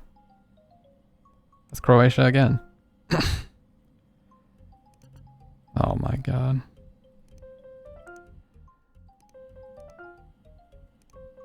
The repeats. Fuck. What? They gave me the same 2 in a row.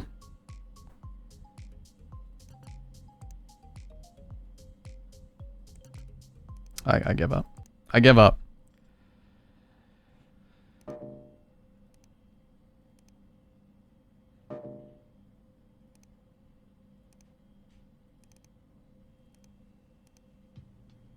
Guide to being a better person.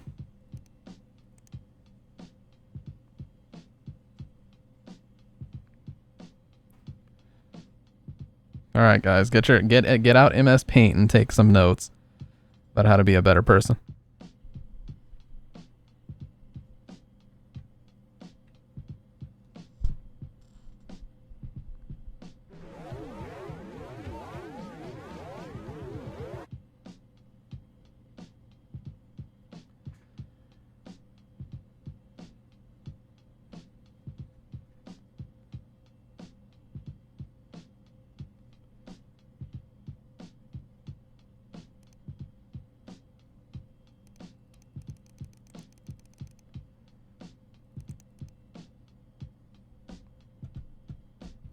Yeah, Woodbury Getaway has Jack Spedicai. See, Alec Carson was way ahead of the game. He was on that analog horror tip back in 2009. Let's go. Yeah. Ironbark Lookout. You're right. I said the wrong one. Lily Pichu is in Woodbury Getaway, which I like Lily as a streamer and everything, but her voice is like so recognizable that she almost can't like play a character because it just ends up sounding like her. You know what I mean? There's like nothing unknown file type. All right. Well, let's go on here and look up.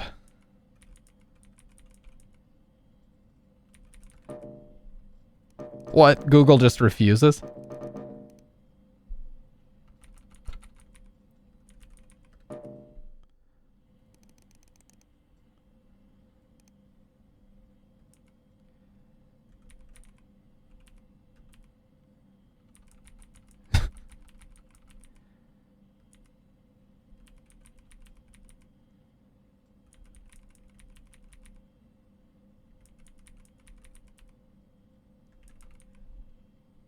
Gotta turn off safe search. Yeah, I can't, dude.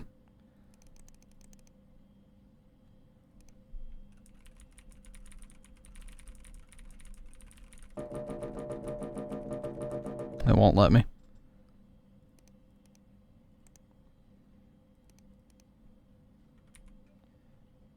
Well, we fixed it. We fixed it.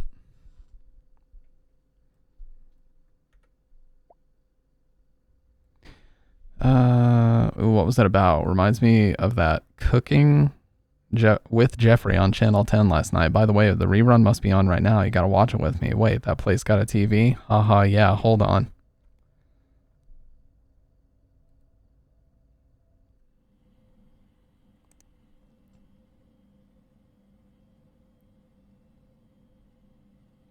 Yeah, I already did that. We already ran the antivirus.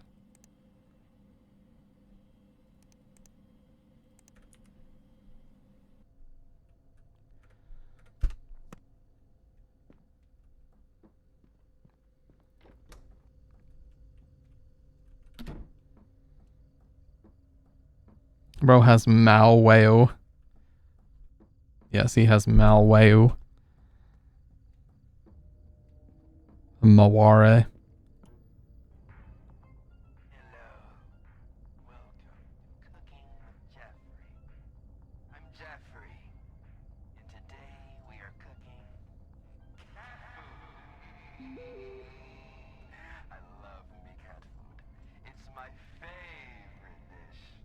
Look at them being so quirky and zany quoting the show. Look at these two. Fucking clowns.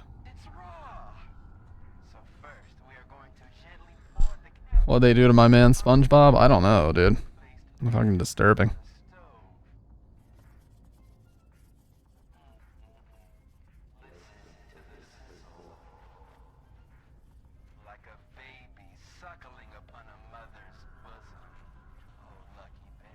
Dude, that sounds in Haunting Ground. What the fuck?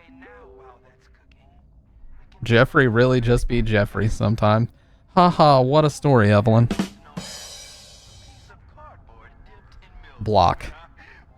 Fucking blocked, muted, and reported Evelyn immediately.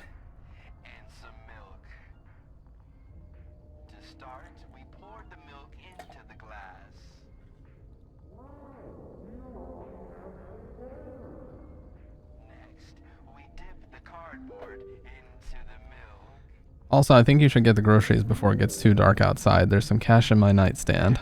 Look at this little detail. The 2009 iOS notepad. I love that.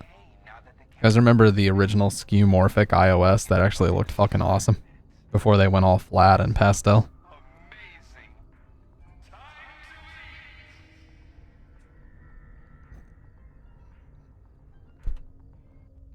Hello, I'm the hand merchant. Buy some hand.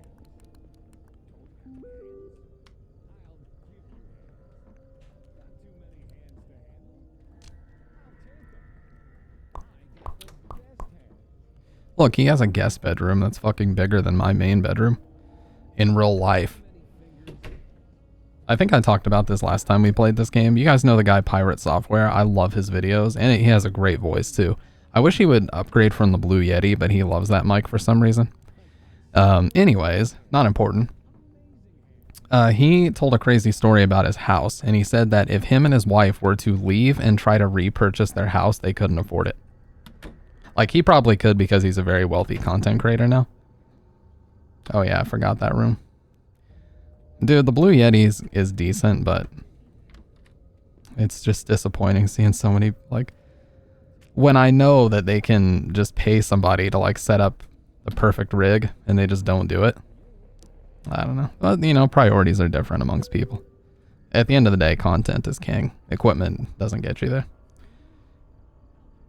Oh, I'm on it, Mr. Carson. For your trouble, get something for yourself as well. It's on the house.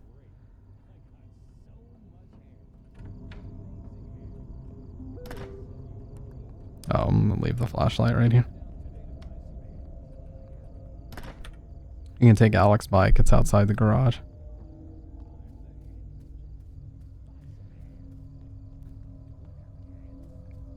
Yeah, this was where I felt like these games started to get really good. Carson House is probably still my favorite one. Still have my Blue Yeti Pro. Yeah, I remember there's like the Blue Yeti X as well. Well, why is the bike like permanently stuck to one direction? Oh my god, murdered. It's kind of embarrassing to admit I didn't know how to ride a bike. There are other reasons I could have died that night. What the fuck, dude? I got T-boned on my bicycle, but I tried again. Thank you. Before Logitech took over? Yeah, Logitech bought, if you guys don't know, Logitech purchased Blue. And so now they're just releasing every product under the Yeti name. They have like the Yeti Nano Orb and the Yeti this and the Yeti that. They also took the Blue Compass boom arm and just rebranded it with like the G logo, the Logitech gaming logo. So that acquisition fully took place. So Blue, the company Blue Microphones, is now it's a Logitech owned company. Yeah, so here's the laundromat. Take a look at that. So the laundromat is right here. Or it's one of these buildings, but basically, yeah, he reused this area. Very smart. The 10-speed in the backyard.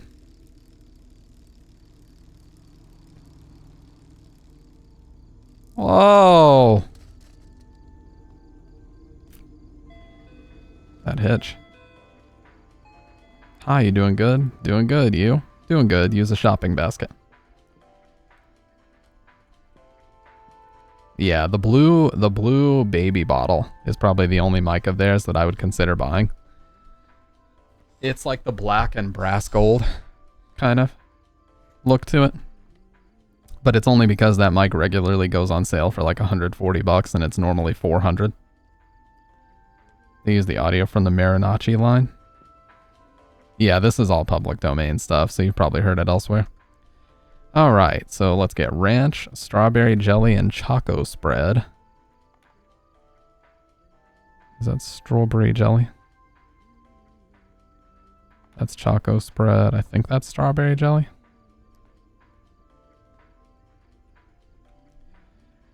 Milk and eggs, garden peas, and honey.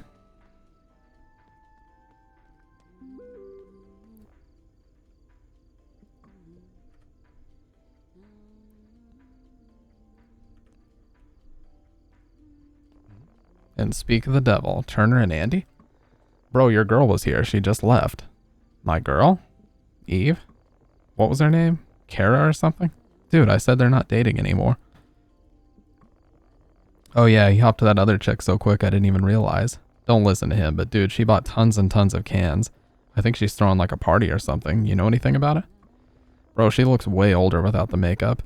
MILF energy, bro. What the fuck? Ew, I think she's more of like a goth. Goth MILF energy. Are you guys done? When will you grow up, Turner? Anyways, dude, what are you up to tonight? Nothing. You should come with us, dude. We're going to the movies after this. I have to house sit for this guy Carson tonight. You mean at Alex? He goes to school with my sister. Heard kid's a real weirdo, especially since his parents split up. Whatever fills my pocket, I'm in for. Alright, dude. See you at school Monday then. See you around, Andy. Fucking goth MILF energy. Yeah, he might as well have said that. Back in high school, Turner was the class clown. He was also very popular for his douchebag pranks he'd pull on other kids. Low key, I didn't like the guy. I didn't hate him. Yeah, a sick boy heard goth MILF and he was fucking sprinting at 200 miles per hour to get into the stream. He said, I've been called upon and I am here.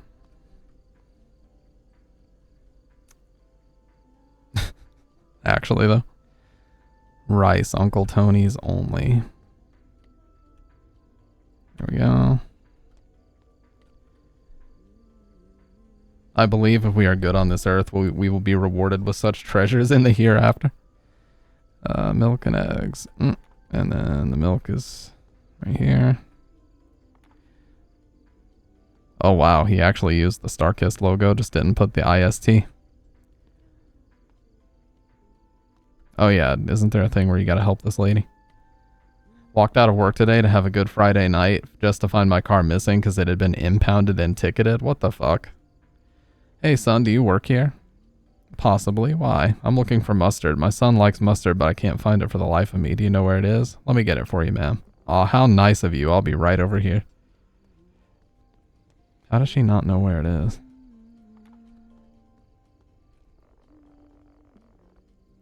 Oh.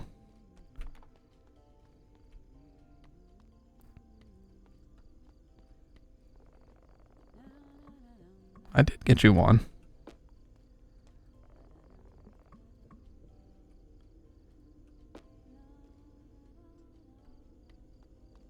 Do I just show her where it is?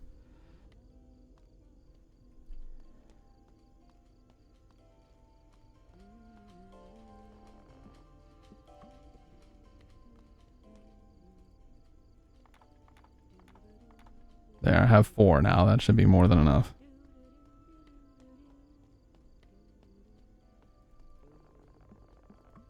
You know what, dude?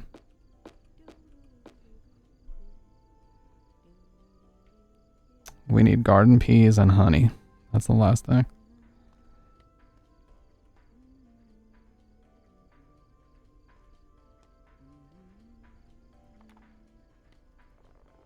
How's it going with the new chick, by the way? It's pretty good. Alright, good talk, bro. That's all he has to say. What?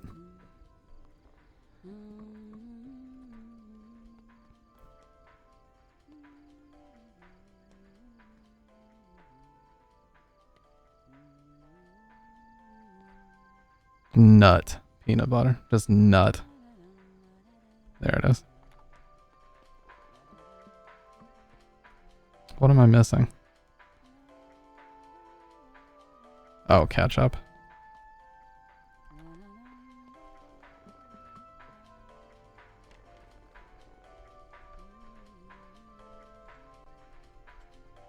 Thanks for shopping at Nux. You have a good one.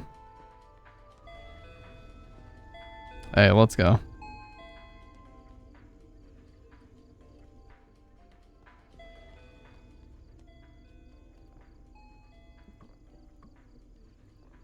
Alright, let's get the mustard for the lady, because it's only fair.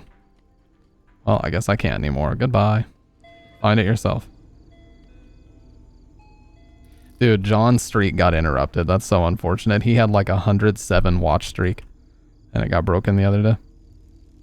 But it lasted a good long time. Yoko, is that a Yokohama logo? Yeah, it is. Yokohama, some of the best tires in the world. I actually personally believe they're a bit better than Michelin. But those are the two best brands for sure. If you want some really good ass tires, get yourself some Yokohamas or Michelins. Bro, why the ominous music? It's just a great source of fiber. Well, what's the deal with this music, dude? I had to pee again and I was starting to feel a little hungry around that time. No love for Bridgestone. Nope, fuck Bridgestone. Still have a lot of schoolwork to catch up on. They won't be sponsoring the stream anytime soon. I've got 3 companies that are now blacklisted. They've already blacklisted me. Blue Yeti or Logitech, Elgato and Bridgestone. None of those companies will mess with me after my antics. I think this is the house because you can kind of tell it's like the biggest one. No, I don't actually have any beef with Bridgestone. I just, you know, sometimes I just be saying what I say, you know. I'm too real for these MF companies sometimes. You know how it be. They're undeserving of the stamp of approval. Yes.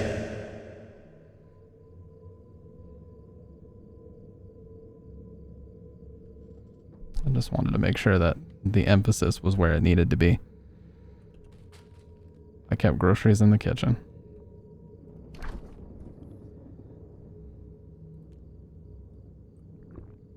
Wow. I'm just gonna drink right out of his fucking...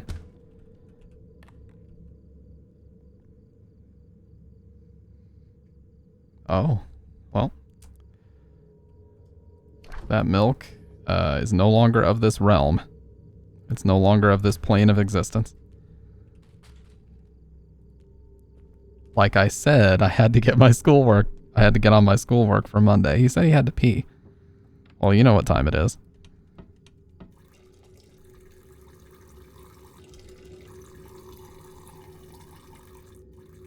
On the all on the linoleum and everything. Oh my god, dude.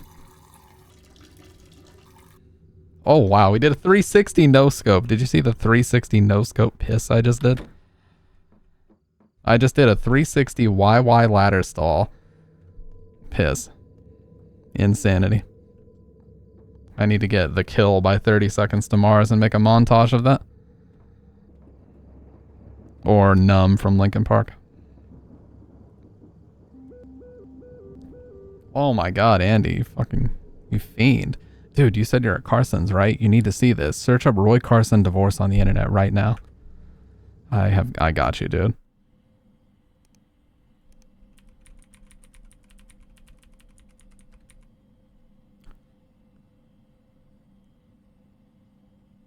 I'm sorry.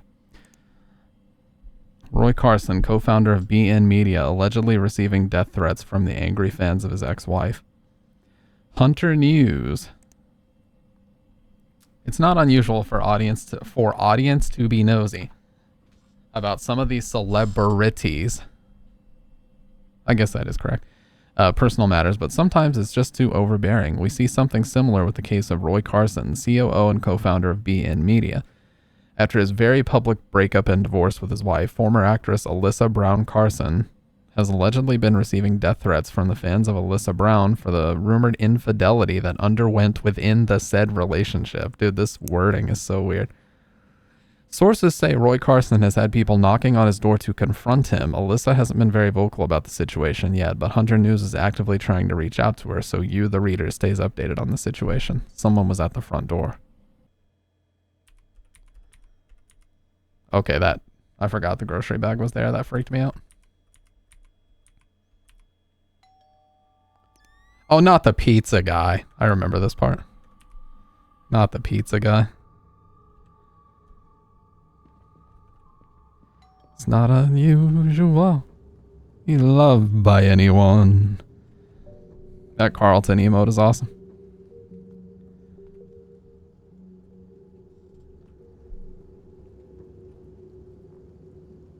Who are you? Your delivery for your one medium size from Pizza Depot. I didn't order any pizza. Your one medium size pepperoni. You must be at the wrong address. This is 224 Boulevard. That's correct. It's ordered by the name of Roy Carson. Please open the door, sir.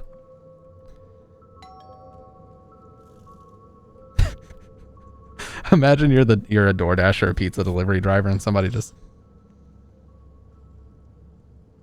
peeking out the fucking blinds at you.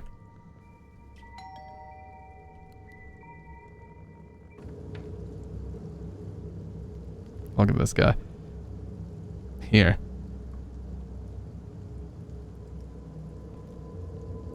Hey, this is probably a very strange request, but do you think I can wait inside until the rain's over?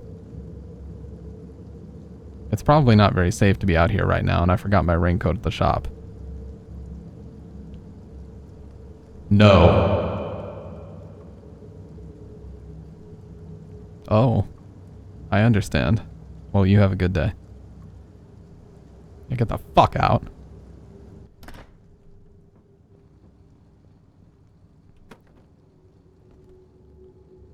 Thought I could watch some TV while eating. Please stop frisbeeing the fucking pizza. Made me a grilled cheese. Let's go. I used to make those on a George Foreman grill when I was younger. Pizza was nice and hot despite the rain. Dude, there's nothing better than if you work your ass off for like a whole ass week at the gym, and at the end of the week you have one cheat meal. Having pizza be that cheat meal is like the best feeling ever. Food tastes way better if you work hard for it. And if you fast for it. My man is demolishing this pizza.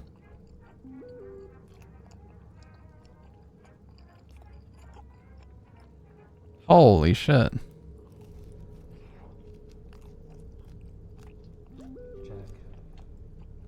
Oh god, dude, that scared the fuck out of me.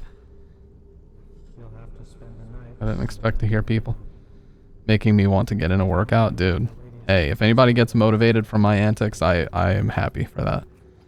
Nothing feels better than when I come home absolutely destroyed from a chest, back, delt, lat, whatever workout. When I come home from that shit and I'm just like incredibly sore, it just feels like you accomplished a lot, you know? It's a very, very good feeling. I know I heard a knock at the door. Who is it?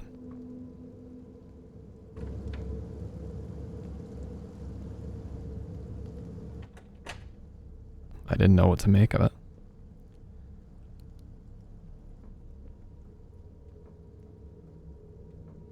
A secret admirer. Oh my. Sorry I'm spoken for, ladies.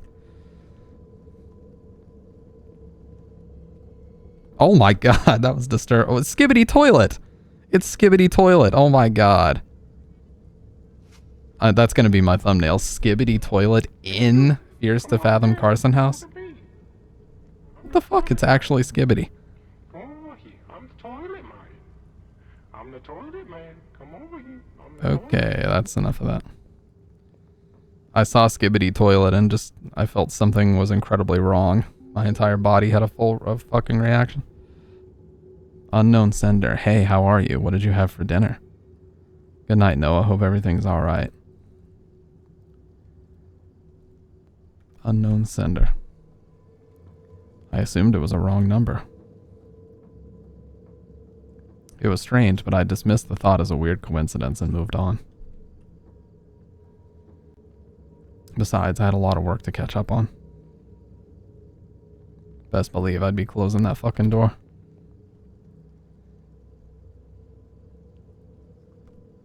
Engrossment. I love the engrossment meter. It's just funny to me for some reason.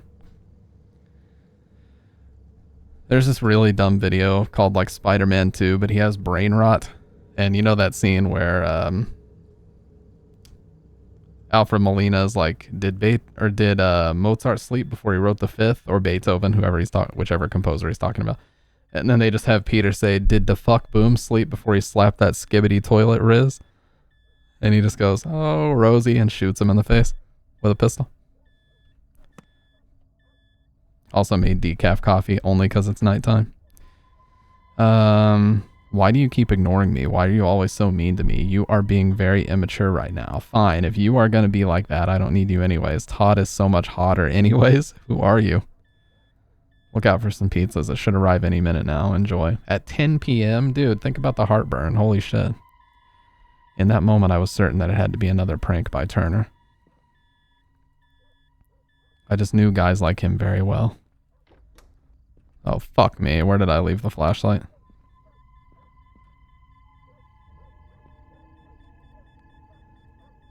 Mr. Carson apparently had power backup for his security system.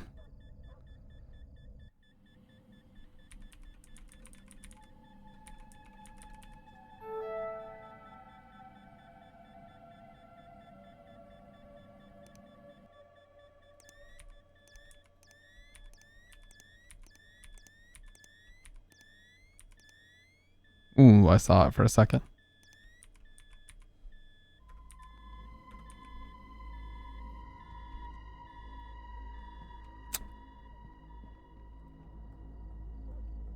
Oh my god, it's literally impossible to see, dude.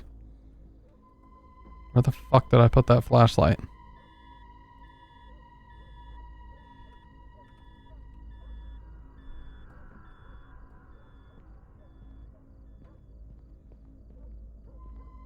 It must be down.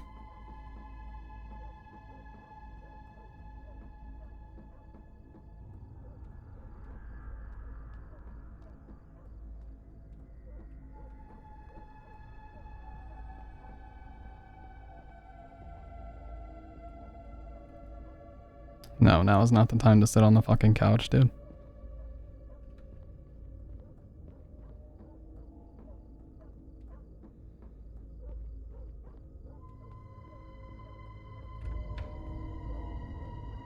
It was suddenly very cold outside.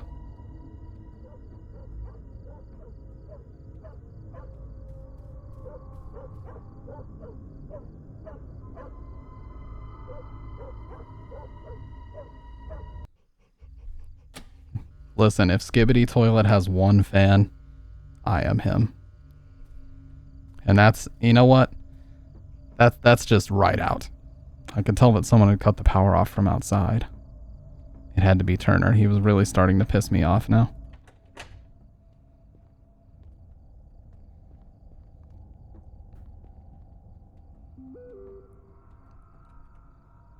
You said we'd stay friends. Turner, this is not funny. I know it's you. I had to get back to my schoolwork for Monday.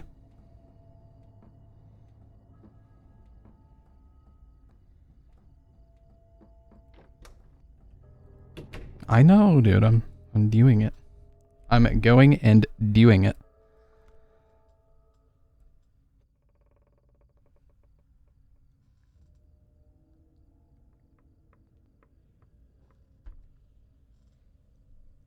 I had a strange gut feeling about the situation. It might sound stupid now, but I just didn't want to overthink things.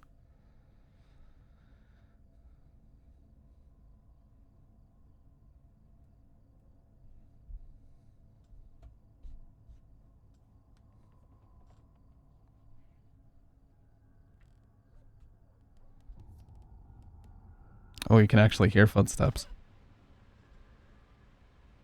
I heard something downstairs.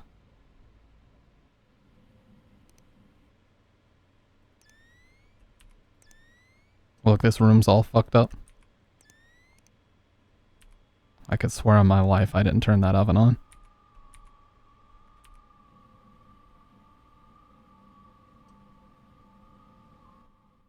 Well, Turner, you little son of a bitch.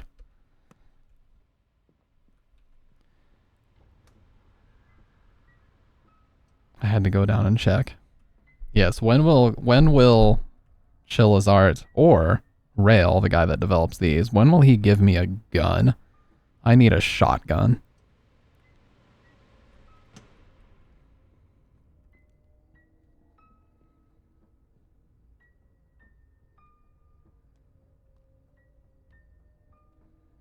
Low key, it made me very uncomfortable knowing he was in the house. He said low key twice now. Did people say low key in 09? I had to confront him. Oh, what? The flashlight's floating here. Dude, I've been wondering where it was. It was literally floating in midair. Can you send me Turner's contact? Ask him to quit messing.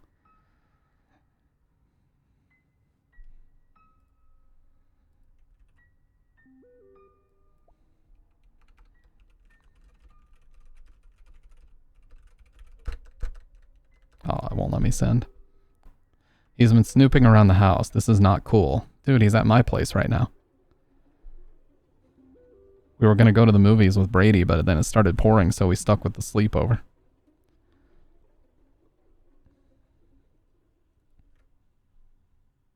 I attributed all that to my lack of sleep. I was aware I have a tendency of being overly paranoid. The only logical thing I could think of at the time was to keep an eye on the security monitor. Not every horror needs combat, but in many cases having some gun combat is an easy way to make a spooky game instantly better. Now that I think about it, I should have called the cops.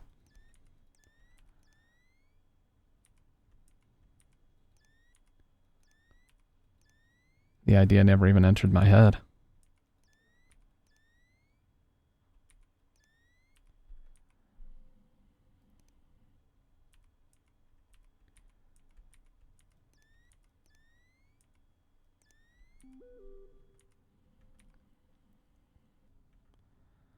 Dude, wait, did you check out that article? It was Brady who told me about it. Oh, this is real sketchy. What? His text messages appeared on the computer. What the hell?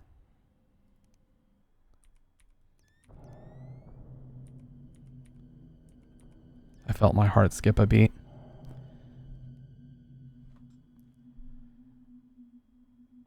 I froze and kept staring at the screen in pure horror.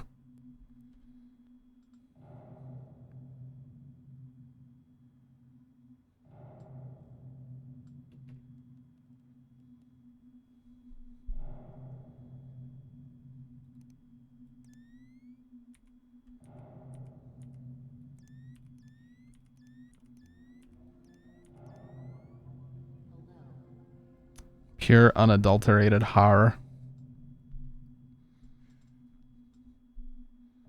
She has a fucking knife, too.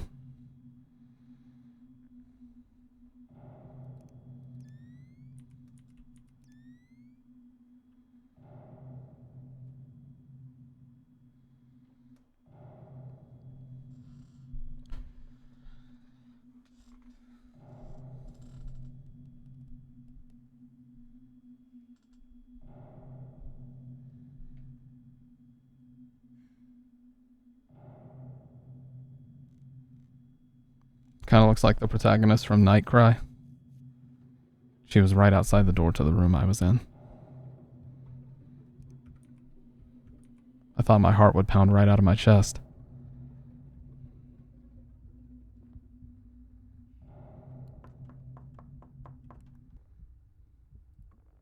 Noah, are you in there? I really missed you. Whatever's happening between us, we can work it out together. What do you want? I've always been nothing but nice to you, but you always treated me like shit. You need help, Kara.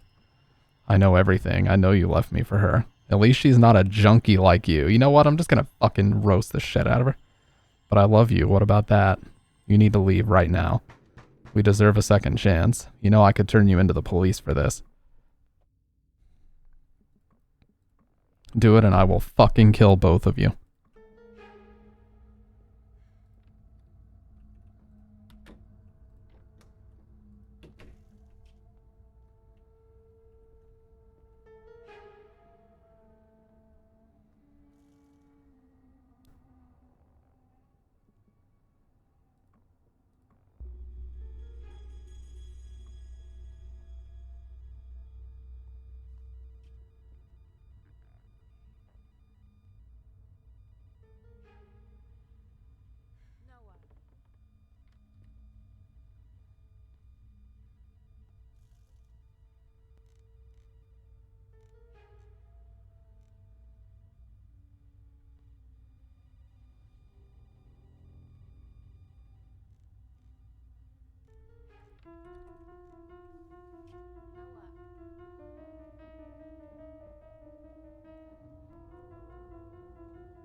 Dude, that always gets me. I left the house and ran down the block. My dad called the cops. Though by the time they arrived, she had already left the house. But I knew where she lived. Kara was one of the first people I met on a dating site. She was 3 years older than me, but I found her cute, so we started dating. However, 2 months into our relationship, she started doing hard drugs. I tried to get her help, but she turned it around on me as if I was trying to change her. One day I had enough and I had to break up with her. I told her to leave and never contact me again. She was pissed. She was trying to convince one of the cops she didn't intend on doing anything wrong that night, but of course the cop wasn't buying it. They reviewed the footage and it showed everything, from the point of her entry to the moment she grabbed the kitchen knife. But the thing that messed with me the most was the fact that nothing was stolen from the house. Turns out she was heavily under the influence of the drug and alcohol at the time. She was arrested and sentenced for a long while. And then we get the happy music. People just need to let go, man. When rejected or when broken up with, just don't keep trying. Both of you will get over it 1000x easier by just not doing this stuff. Too many Resident Evil green herbs. When you start brandishing cutlery in an attempt to restart a failed relationship, reevaluate and move on. Yeah. It might just be a little bit too far gone at that point.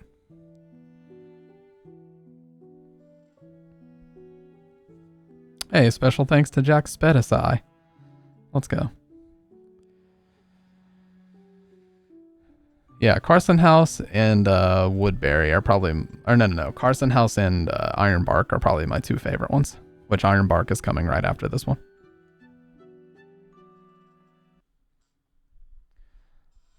It's the fucking TikTok. Happy, happy, happy. After you almost got, slashed to death by a knife-wielding psychopath.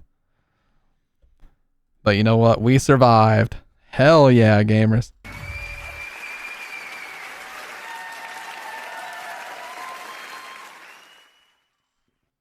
I'm going to make one of my voice effects.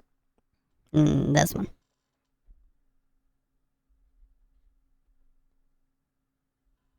Okay, so I'm going to use this one strictly for the loud snapping and no and yes. No.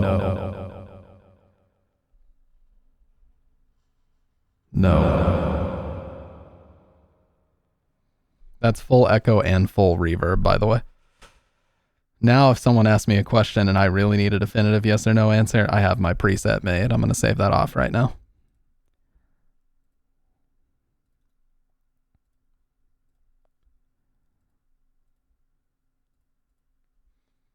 Yeah, we don't talk about the original one.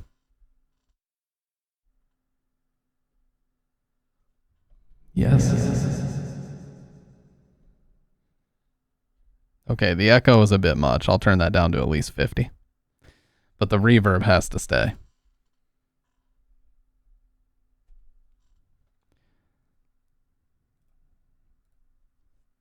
Okay, so this is reading memos, and this... Oh god, it got so much louder. This is me streaming from the public bathroom at McDonald's. Hi everyone. Nobody will know I'm in here watching Skibbity Toilet.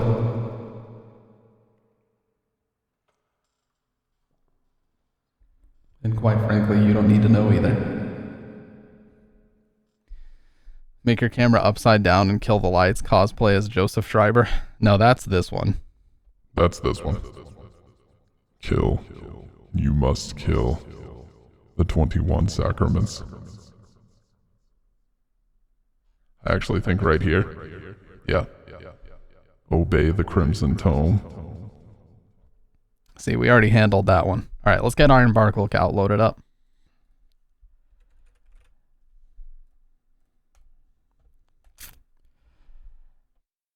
Yeah, I made that one years ago. I literally made it like the first night I got this thing, just playing around with the presets.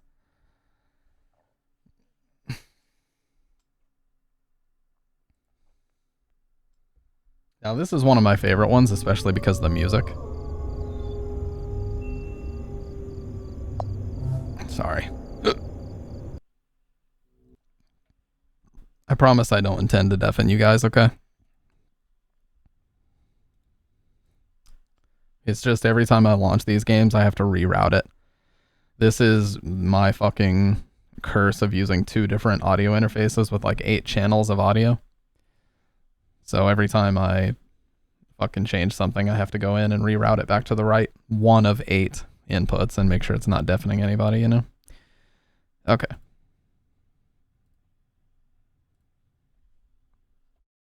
Fears to Fathom, Episode 4, Ironbark Lookout, May 12th. Hey, I noticed you were requesting submissions while I was watching a YouTuber play Fears to Fathom Carson House. What I'm about to recount happened when I was 24 or so at the time.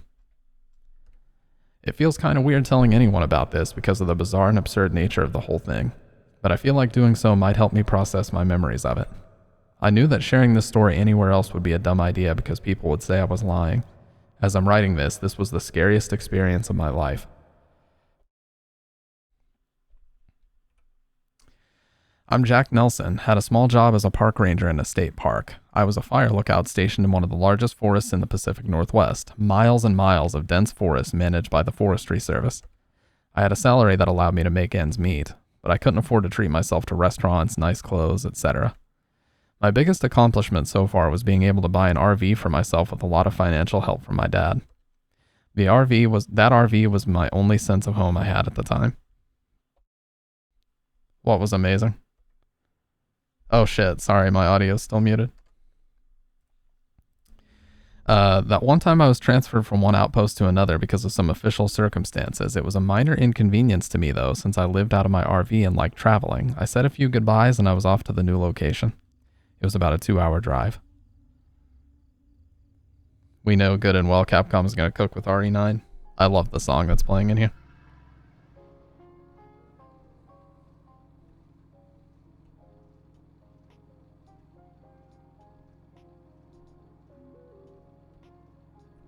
Kayla Nelson. Did you pass Roseburg yet? No, why?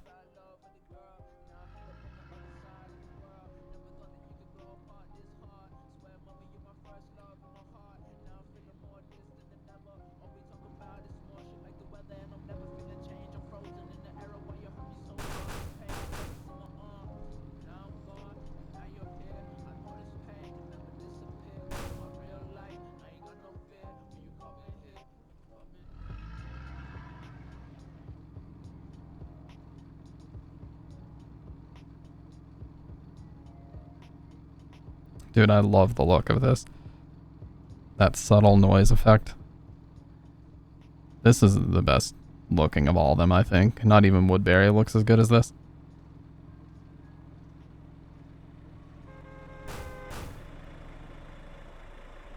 Alright, well, we're gonna have to exchange insurance information. Alright, sir. This is patently absurd. I need you to stand down. I'm just gonna hide in the bathroom and hope he doesn't see me, guys. Shh, don't say anything. I'm gonna take a pee-pee.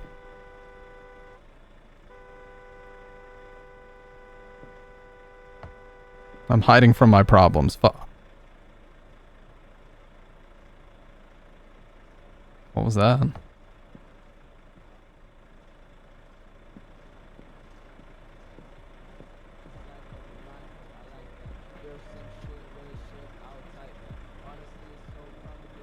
He gave up. Oh my land. Dude, your ego is out of control right now.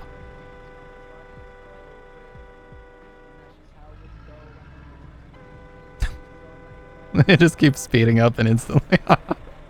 It just keeps speeding up and instantly stopping. I've always loved the great outdoors. Just being surrounded by nature gave me happiness. See, guys, when you're on a back road, this is the smartest way to drive right here. It's called a fishtail, and it's a very effective way of driving. I remember there's this diner while passing Roseburg. They have the best burgers in town. You have to try them out. I could really use a good meal before the staffing starts. Thanks, Kay.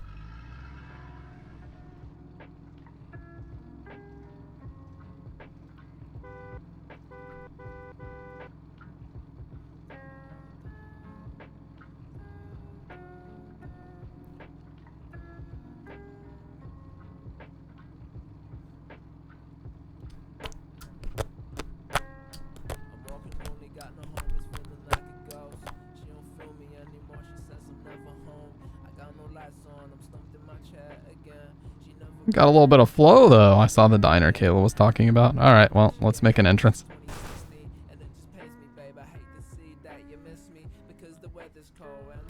I'll give them some additional lighting while they eat. Burger about to give you a project. You know what? Nah, I thought before I typed. Oh.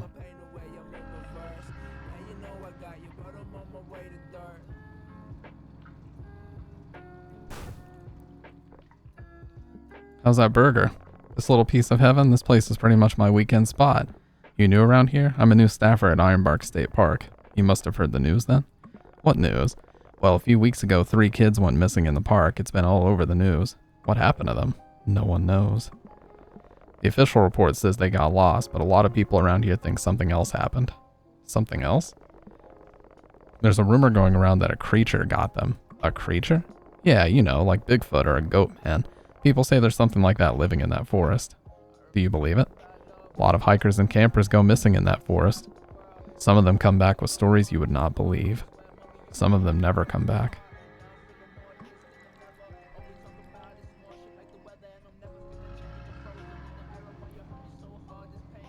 Yeah. What you don't know is that was actually the last words he was able to get out before he died. He breathed his last right after that conversation.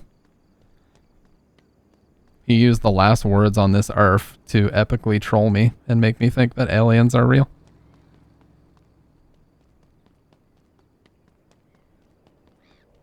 I'll throw a little dance.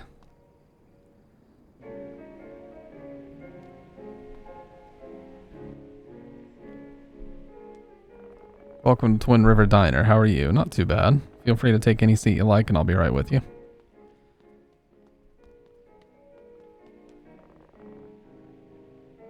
Disturbing. Please leave me alone. You mind if I join you? He just stared at me. Pretty long day at work, huh? How's the food?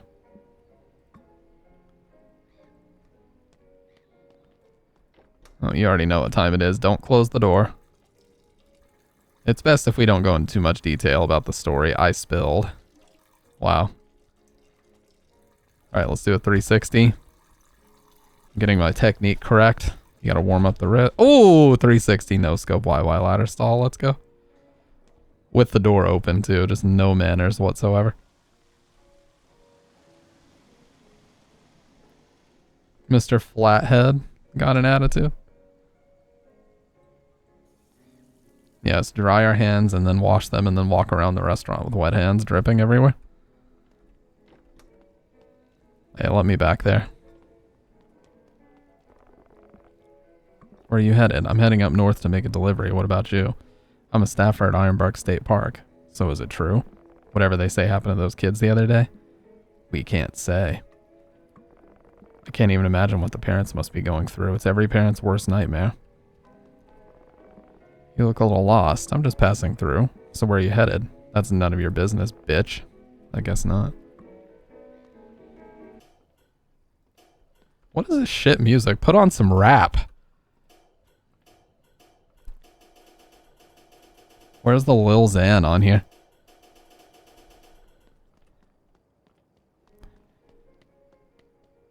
All the way back here.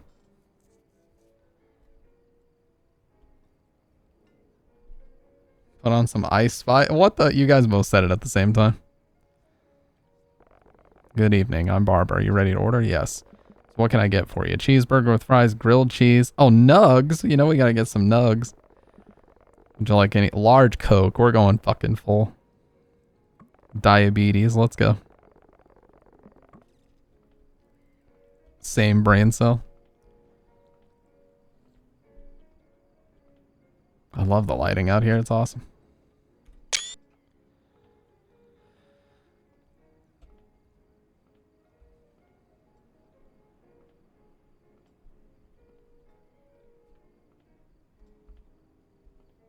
Diabetes? True. I apologize. Oh, God. My back is so fucking sore, you guys. Holy shit. The lat pull downs got me fucked up. My trapeziuses are sore.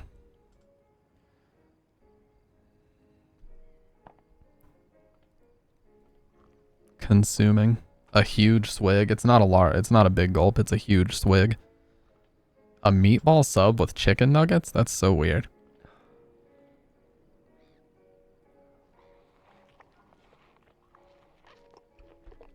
Like how she told me they had the best burgers and I got nuggets anyway. Humble bragging about the blasted traps.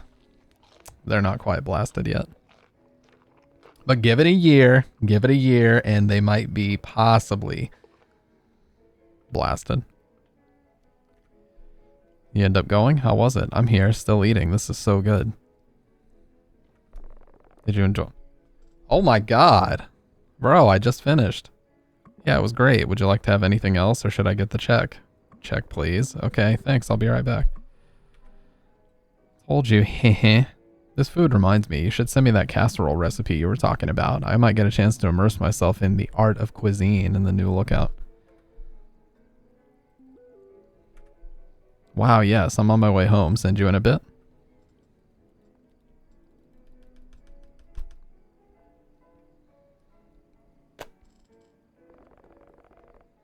You know what? Let's tip.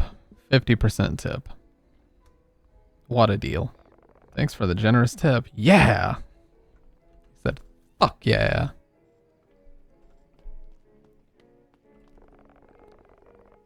Please take a seat. What? It's pretty quiet in here. Yeah, it's been like that for a while. That's a shame. It seems like a nice place. Ever since the highway bypassed this town, things have been pretty slow. It used to be, but times change, I suppose. Could you point me to the restroom? It's right over there.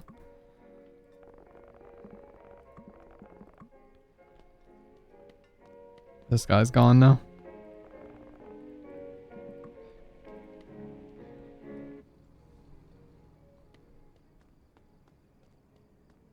The dude with the shovel is gone.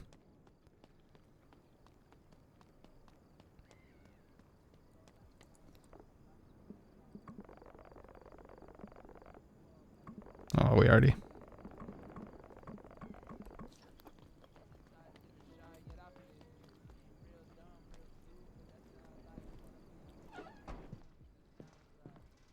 The bathroom door was strangely jammed. Oh no. There's a TikToker in there. They're gonna film a tiny home video without my permission.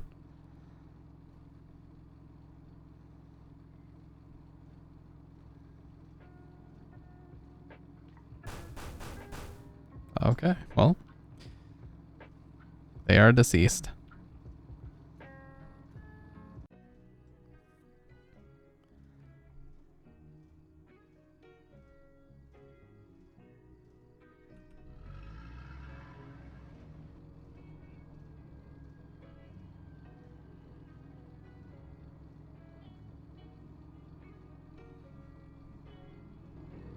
I want to include the location of this park. But I don't want anyone seeking out the utter horrors I've seen in these woods.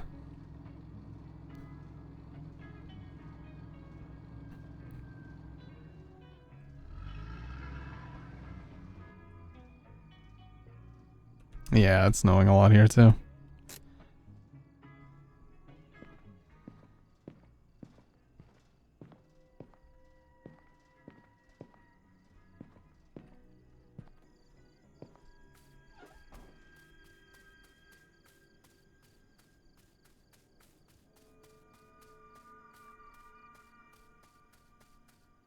God, I just love the look of these games so much, man. It's always fun when they get better over time. I get really annoyed when they...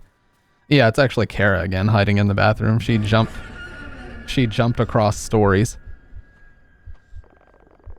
The different protagonists just to stalk them both. Holy moly, you scared me. Bro, you have the shotgun out. I thought you were one of them. You scared me. Hey, Lord have mercy. But anyways, can I see your permit, please? You're Billy, right? I'm the new transferred fire lookout. Is that correct? I didn't know we were hiring this season. Hang on, let me check on that. You little son of a bitch. It's Stampede G, and yes, I'm a live streamer and I'm here to film a tiny home video without your permission because I don't need it. Okay, pal, you're good to go. You're staffed at Fire Tower 11. I apologize for the confusion. I was under the impression that the tower would be left understaffed for the season, but here are your keys. Let me open the trail gate for you.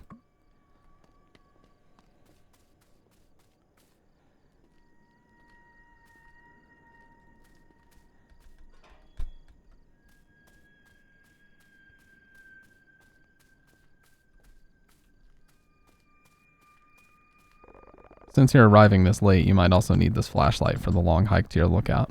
I thought I might need one. You be careful, take this with you. Welcome to Ironbark, pal. Now for our purposes, when you get to your tower, be sure to make your first weather report from your system just so we know you clocked in safely. If need be, you can reach out to Tower 12 during your staffing. Nice enough, guy. You have a good day. Hey, just a piece of advice. Don't travel any further than half a mile or so north of your tower. Why? Dangerous woods that way, pal. Bobcats and bears. Nasty business. You got it. I thought he was trying to scare me, but he looked dead serious. Yeah, dude. It would be very stressful. I mean, how many times do you hear about, like, fucking serial killers going into the woods to dump bodies and everything? I'd be paranoid about that. It was a long hike and it was starting to get cold now.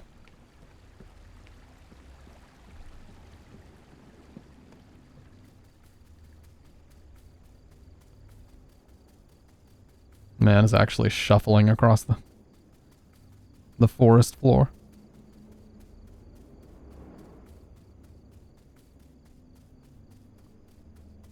Living in a fire tower is not a glamorous job.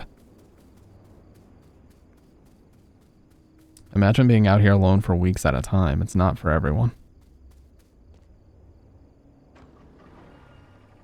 But I've always had a fondness for the outdoors. I ascended the stairs to the top of the tower. That's 12 right there.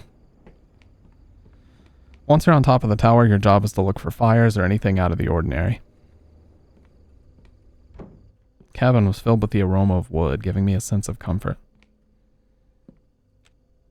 I was finally in my new home for the next few months. Same flashlight model from Carson House, it just doesn't have Carson written on it.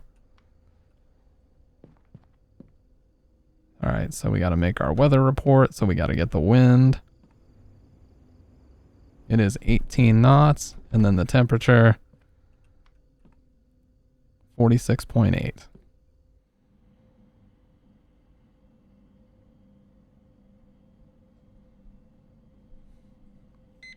More scared of people getting lost and me having to go look for them while bears are running wild. Yeah, that too. Ugh. That too. Bitch.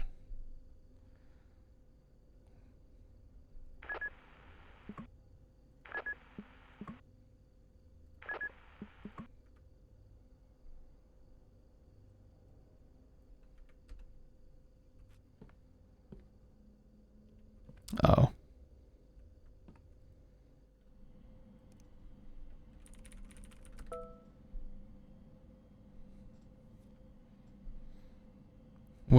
Fucking Windows 98. You guys remember that sound from way back in the day?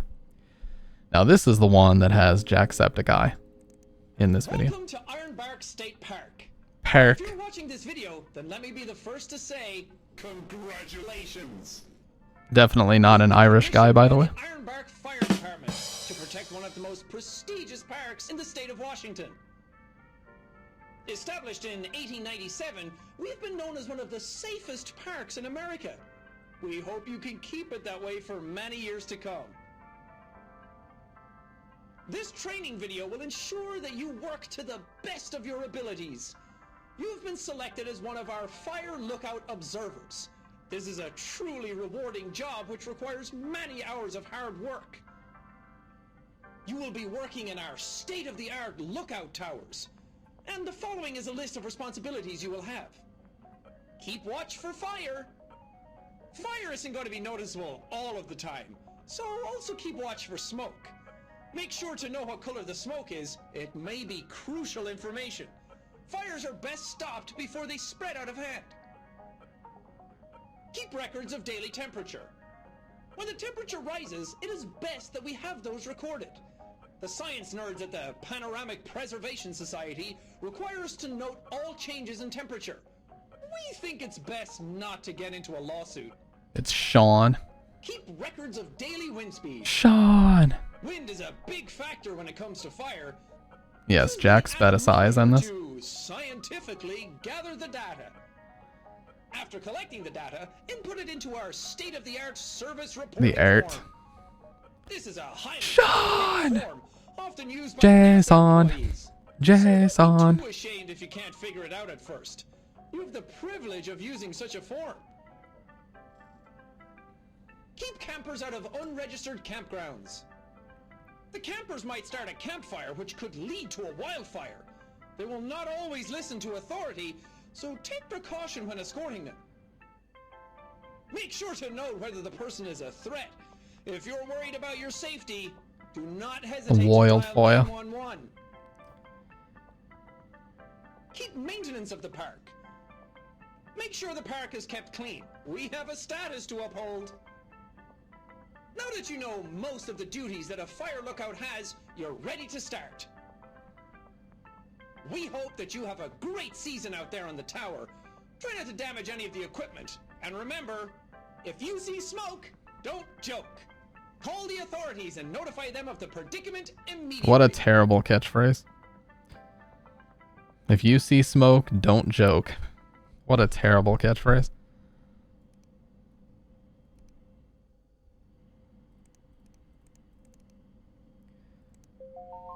.8 and 18 kilometers. Fuck. Yeah, this is the first one that has voice acting to my knowledge.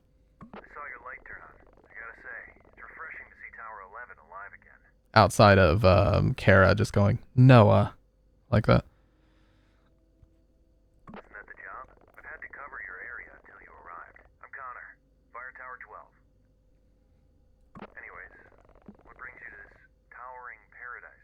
Oh, he said it, dude.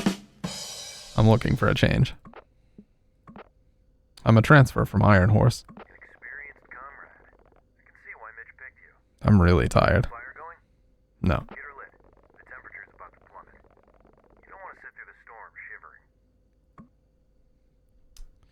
I need to make my report first, bitch.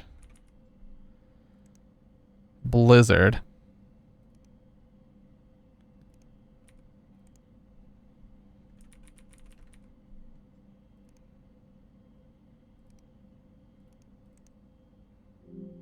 There we go. Dipshit has submitted his report for the day.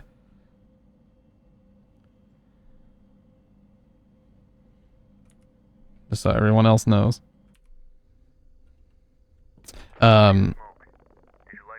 Connor Hawkins, the other guy from Fire Tower 12, said something about a towering. He made a pun about something being towering because we were talking about towers. What a guy. Dude. No firewood. There must be plenty in the shack. That's all Marley did. The staffer who was in the lookout before you. She was one gritty woman. Anyways, you better get that fire going. Was? Gasoline must be in your cabin, but if not, you can always grab your supplies from the storage shack. She is deceased.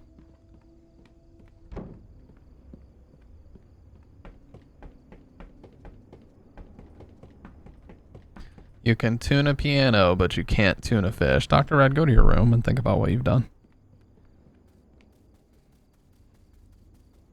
Your PlayStation 4 privileges have been revoked for the day. For real. I'm sorry. You struck a nerve. What can I say?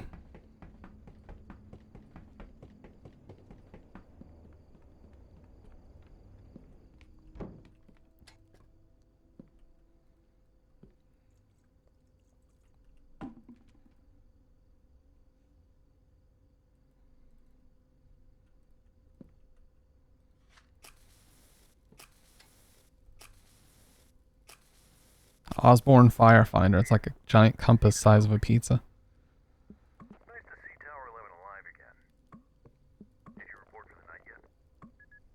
Already did, bitch. Stop spamming me, Connor. Yes. Very well. Anyways, I think I'm gonna sign off for the day. Tower 12, signing off. You have a good night, new guy. Don't let the bed bugs bite.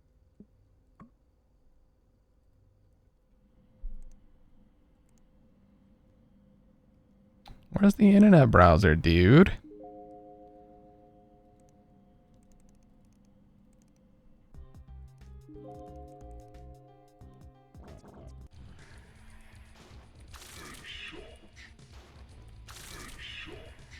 I'm bee hopping.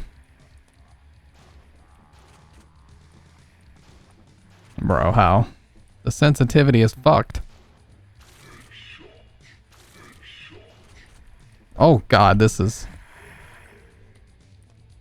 Oh.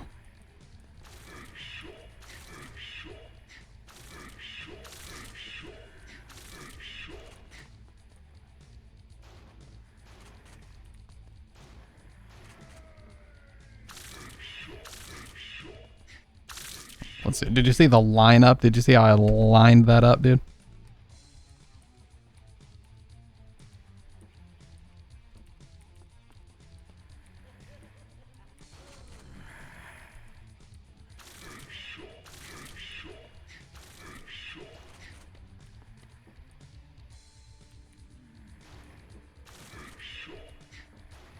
Oh shit, I heard him behind me.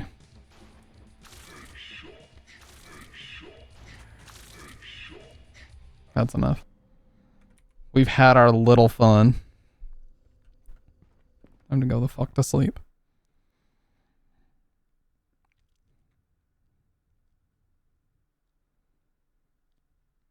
Nothing good happens at 3 a.m.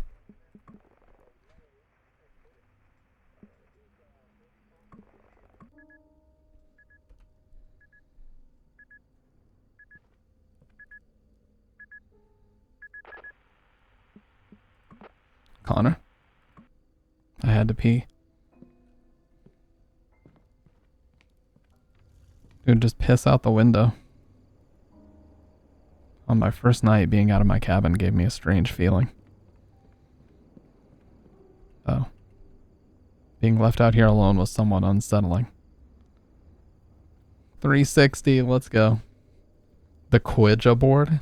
The Luigi board?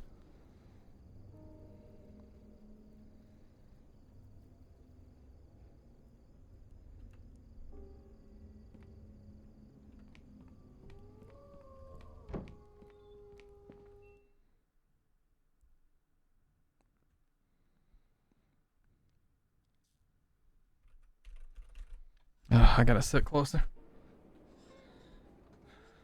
It's just you and the wind and the time just melts away.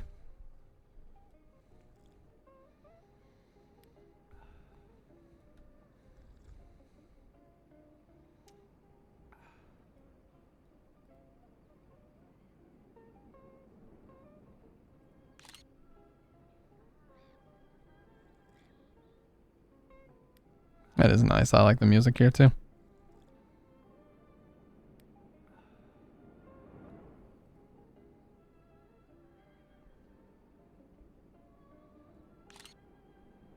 Not even washing hands? Yeah, we ain't got time for that.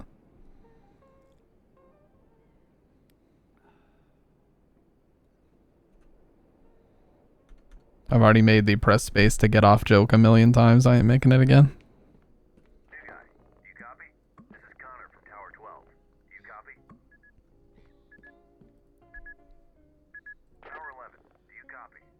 Copy that, Connor. What's up? Son of a bitch. Excuse me? Nobody bothers to get a camping permit these days anymore. Do you have eyes on the smoke north of your position? Let me have a look.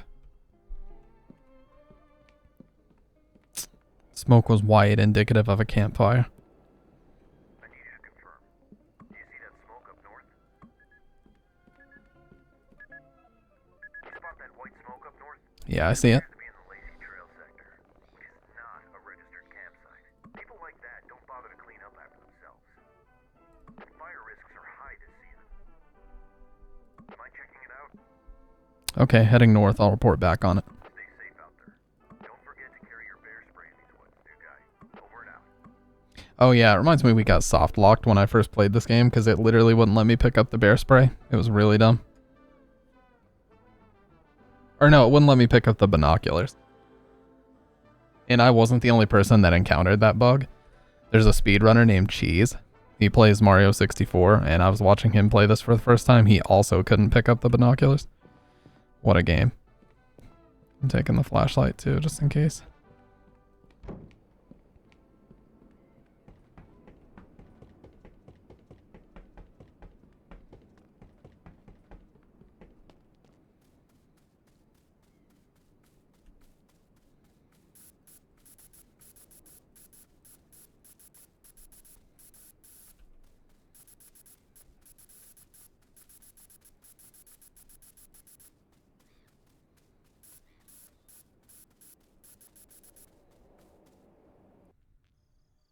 We're just gonna leave a trail of bear spray in our wake. They are not fucking with us. Under any circumstances, I followed the trail that led me to the smoke.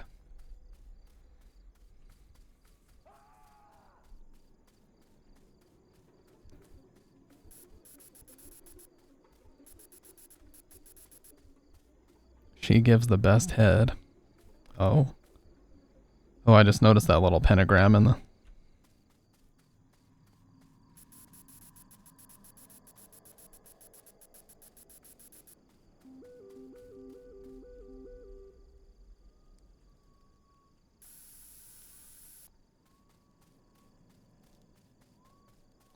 I can hear somebody whistling.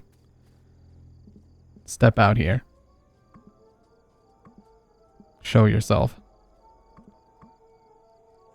The area beyond that site was closed.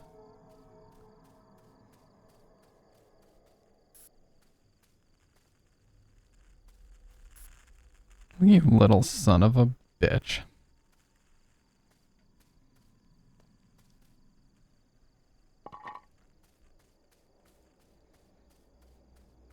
Them bears better beware. I'm about to fuck them up, dude.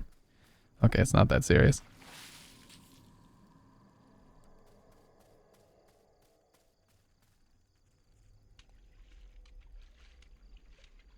Oh. I just took one.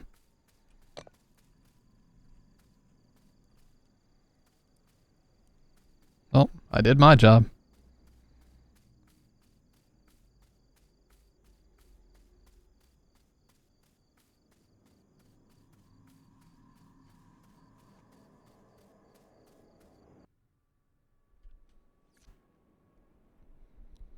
As I hiked back to my tower through the dark, I couldn't shake the sense that something was terribly wrong. My mind couldn't help but think what might have happened.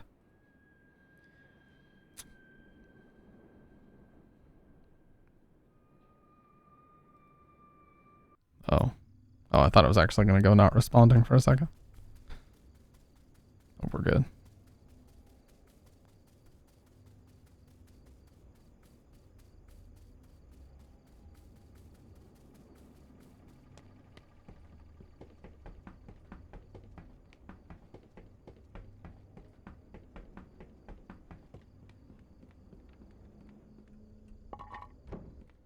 I had to report to Connor about the vacant campsite. Tower 12, do you copy? Hey, Connor, do you copy? Loud and clear, new guy. I was just cooking myself some hot... Well, first, what's your status? Are you kidding me? Son of a bitch. They never learn, do they? What are you talking about? These bastards. It's unbelievable. Has this been happening a lot? This is the third time this month alone. Anything else you notice in those woods? Mention Scream. Scream. Must have been one of those red foxes. They sound pretty much like a screaming lady at night. It was a manly scream. I don't know what you're talking about, new guy, but I heard from the rangers that a lot of campers have been flocking to that area lately because of the disappearance of those 3 kids. Kids went missing in that area? About a month ago. They were hiking with their families. They went off the trail and just vanished. No trace of them since. What happened to those kids? We don't know. Their parents said some whistle led them off the trail. It's unbelievable. People have started spreading rumors that the area might be haunted by some entities. Entities? Wow. It's crazy, I know. You would think these rumors would scare people off, but apparently it's been the opposite. Nope. Never. I only wish they were true. Well, if That's unsettling. Oh, absolutely not.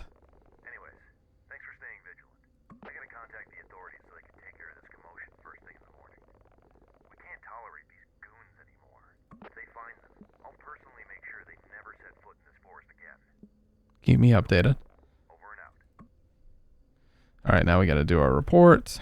So 47.2 and 17.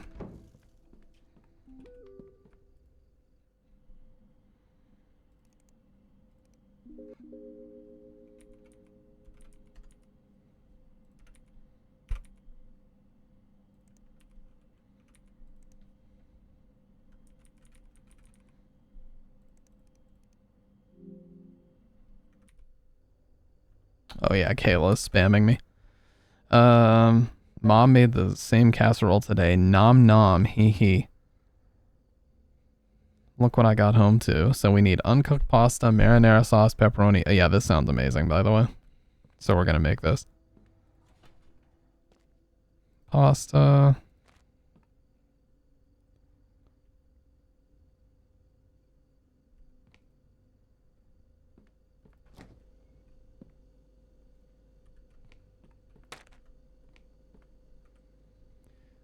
Pepperoni, cheese, and diced tomatoes.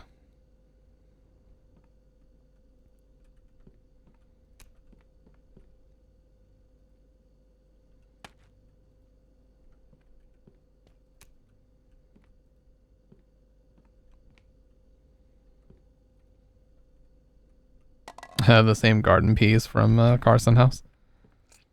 Clever. Clever. Oh, I gotta sneeze. Again.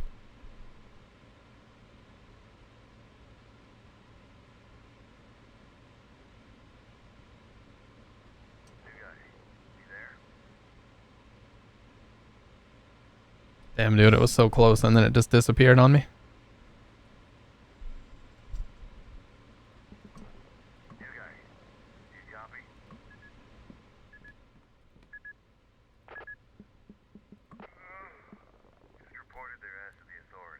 Good job.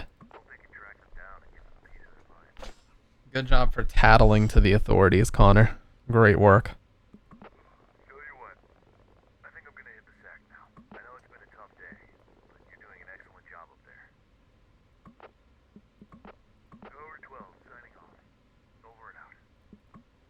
You know, the progression is a lot like Chilla's art, where every single one, it just gets progressively better.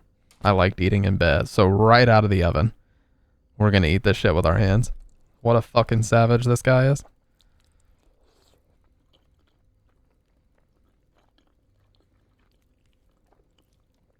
Dude, we should, I actually kind of want to make this. This sounds good as fuck.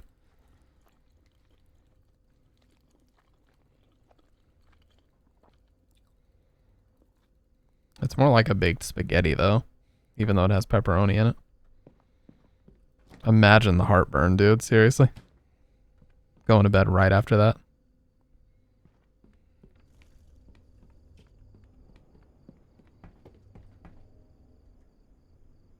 Imagine the fucking heartburn for real.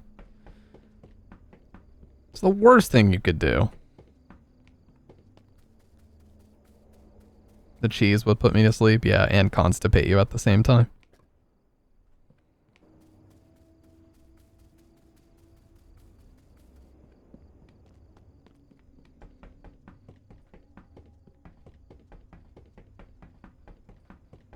Well, yeah, we'll worry about that in the morning. Alright, you know what? I've had it with this job. Let's call it, boys. It's been fun while it lasted, but it's over.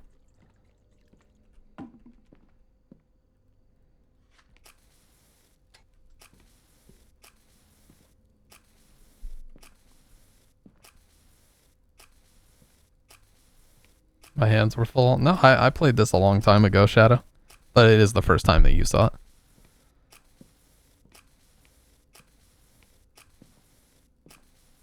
Alright, there we go. So we'll just go to bed now. And you know what? Whatever happens, happens. Really. That's so annoying how you can't reach that one. Yep. It ain't for me. I'm just gonna call it, but I'm taking the whole tower down with me. Because you know what, dude? Because it ain't even worth this shit. You know what I mean? I'm just gonna sleep with my Jerry Ken. He's my only friend.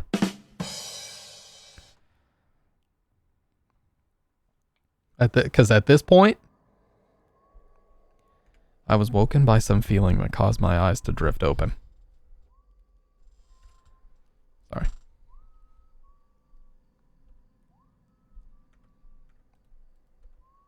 Yes, I sharded. That's what it was.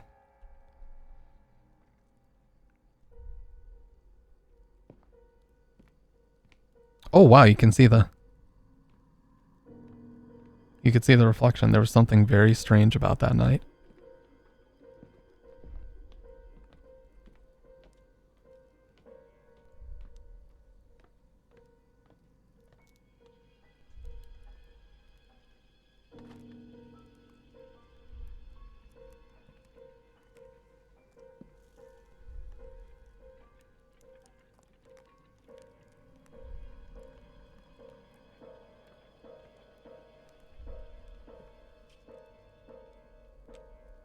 It's a TikToker.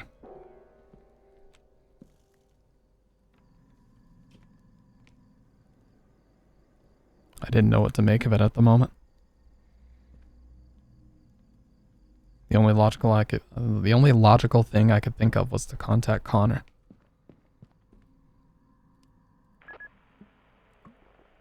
Wake up. I need to talk to you. Hello? There's something outside my door.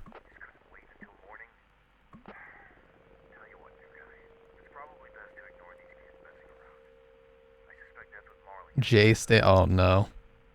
It's Review Tech USA trying to get his career back. I don't think these are kids messing around.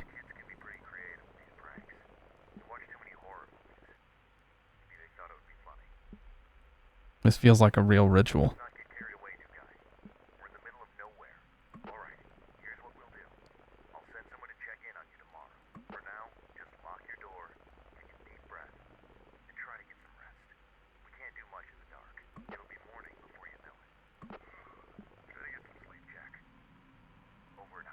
He fucking yawns at the end of every conversation. Connor didn't make any sense. But there's not much else I could have done in the dark. Ain't no fucking way I'm going back to sleep after that, dude. No way. Some people are like that for real, though. They could hear a fucking earth-shattering sound and then they're back to sleep in 5 seconds. Next day, I woke up not being so sure if last night was real or just a dream. Connor tried, I can't read, to reason that it was a harmless prank by some kids, but there's something about that night that just felt darker. There is something strange happening in those woods.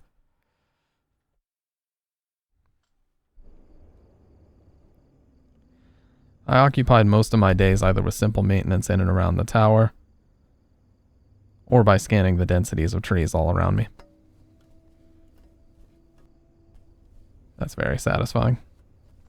My paranoia for these woods only grew after last night, which led me to be extra vigilant moving forward.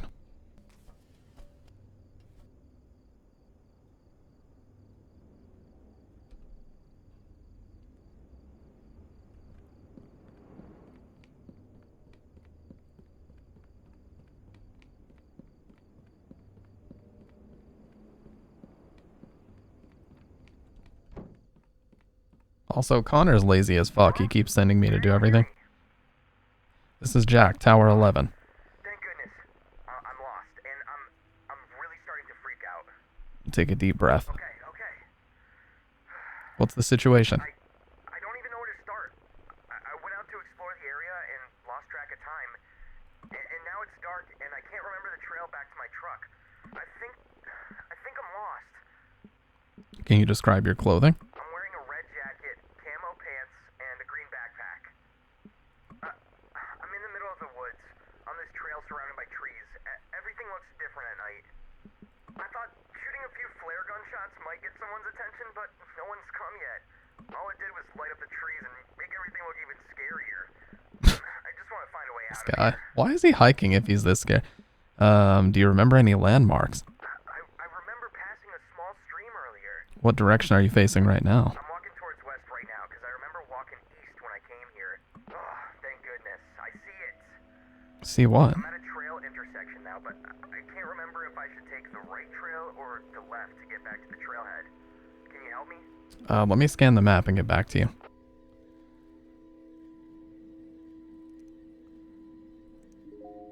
Yeah, I don't remember where he actually is. So I think you basically just have to guess.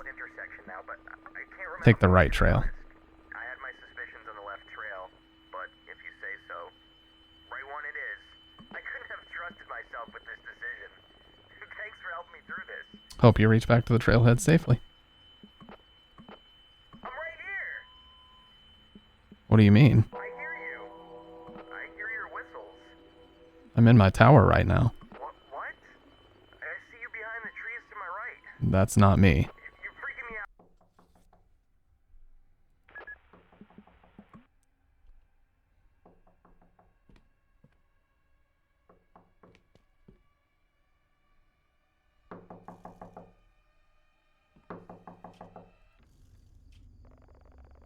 Holy moly, what took you so long in there?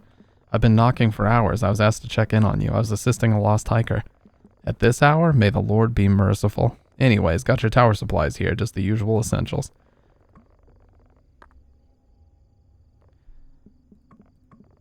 What were you doing there last night? What do you mean? Up north, why were you there? I wouldn't screw around out there, pal. I was required to investigate on a campfire smoke. Oh, Lord have mercy. That's all this guy says on repeat.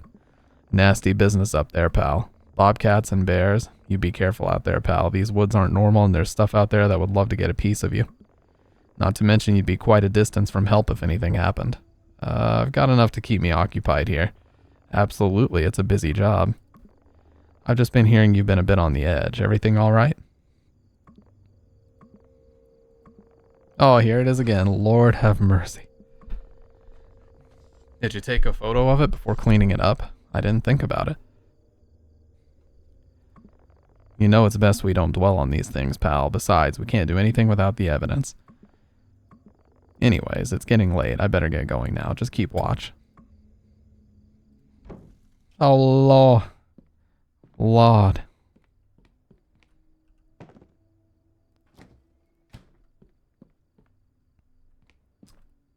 I was too hungry to go to bed without food.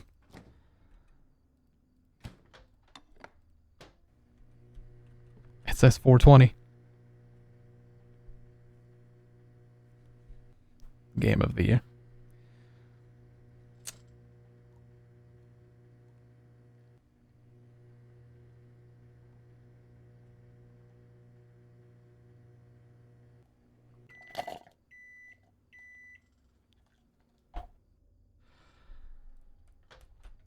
And again, you can see the steam coming off of it, still eating in the bed with his hands. What a fucking savage.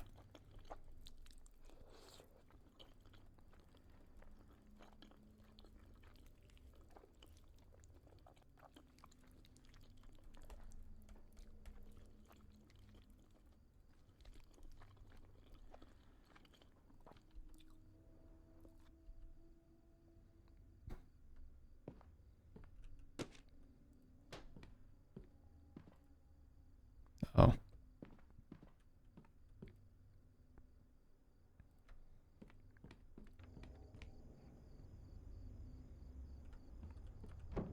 $56.4 and 24.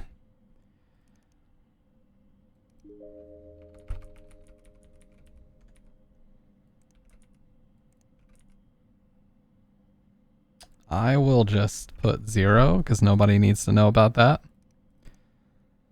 And good to go. You know what, that hiker? We're not going to talk about it.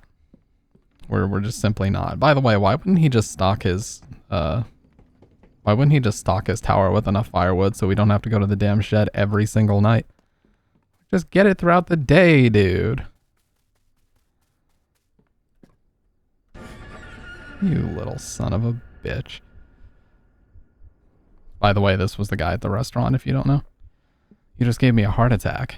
I understand loneliness can make the mind play tricks on you. What are you doing here? No need to be alarmed. I'm a worker. I was just doing some routine maintenance on the radio tower over there. Thought I'd say hi to the new guy everyone's been talking about. Do you usually work this late? Every Sunday, just trying to keep the communication lines open. We must ensure that the right message reaches the right places, wouldn't you agree? I agree. Fire risks are high this season. Absolutely, but some fires are meant to burn and no amount of prevention can stop them. What do you mean? Nature has its own plans. Some things can't be controlled no matter how hard we try. And sometimes disasters are just another form of cleansing, a way for the land to purify itself. I'll see you around, Silas. Have a good night, Jack. Hope you sleep well, but remember, curiosity can lead to places you'd rather not go. Farewell, Jack. Yeah, we didn't tell him our name either. The guy gave out the creepiest vibes.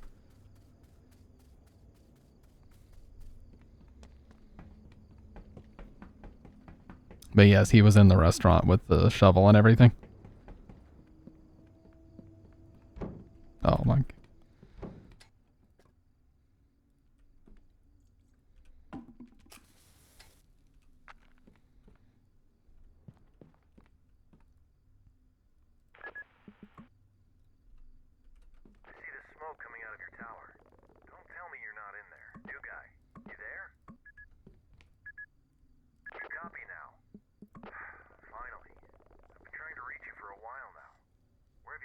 Ran into Silas downstairs. Ran into who? The guy maintaining that nearby radio tower. Is this about yesterday? What do you mean? Trying to yank my chain now? What do you mean? Radio tower's been out of service for ages now. It was closed down years ago after a lightning strike fried its systems, and its repair cost was deemed too costly.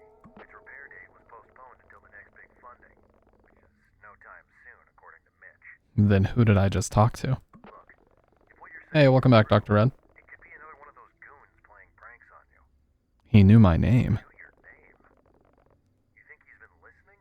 I'm not sure. Either way, disguising as a staff member is strictly forbidden. Wow, it's strictly forbidden. We got him, boys. He will never do that again because it's strictly forbidden, you know what I'm saying? Next time you see him, get his information or take a photo. We need to figure this out. I got this. Anyways, I'm seeing that you've already reported. I think I'm gonna hit the sack now. Yeah, me too. Tower 12, signing off.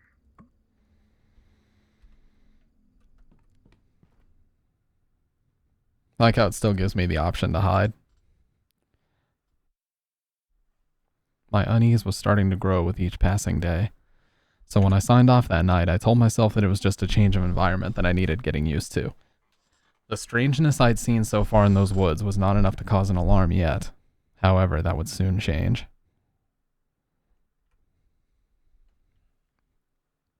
He is a little bit too chill, yeah.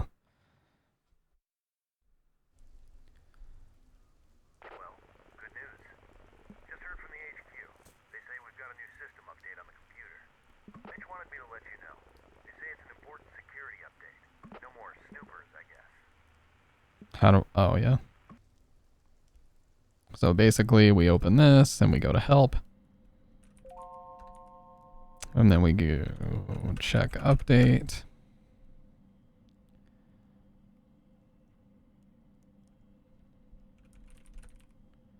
Update package code 434-6084.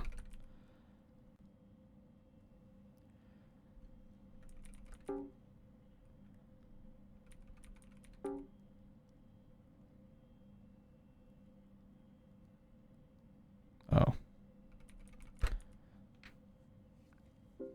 That's very satisfying watching the background color change. You little son of a bitch. Where's my damn flashlight at?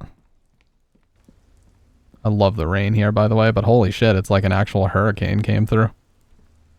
I like it, but damn. Look at the trees, dude. It's a fucking tornado.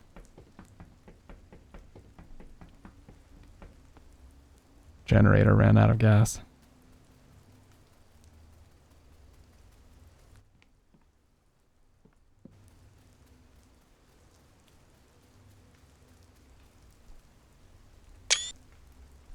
Sorry, I know that's loud.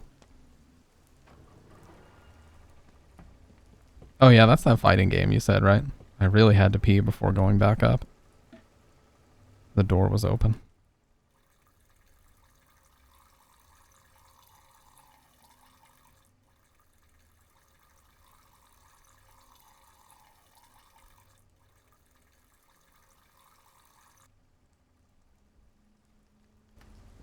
Good God, this dude just peed a river.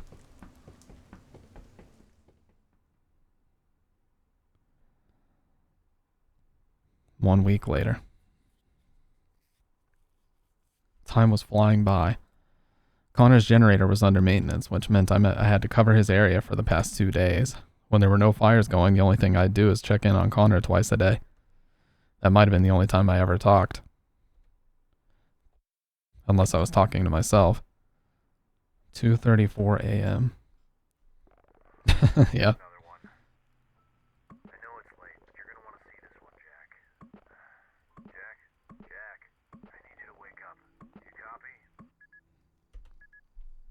Haven't tried Naruto Ninja Storm yet. Why are you still up? What happened?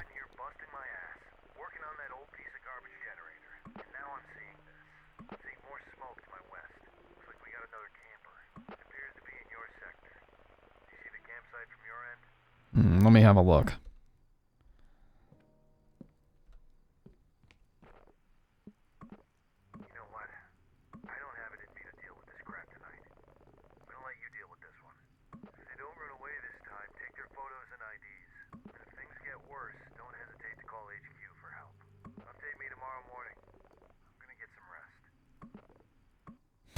This guy.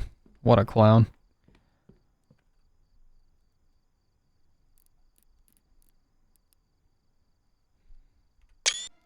I didn't know what to make of it. Only thing that made sense at the time was to take evidence of it.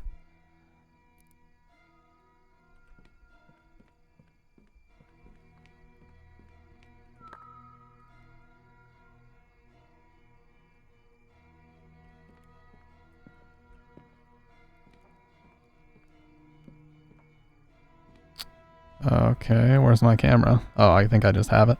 Oh, it's a Ducor? Yeah, we just have it. I love that zoom effect. You forgot to turn off the flash, you dummy.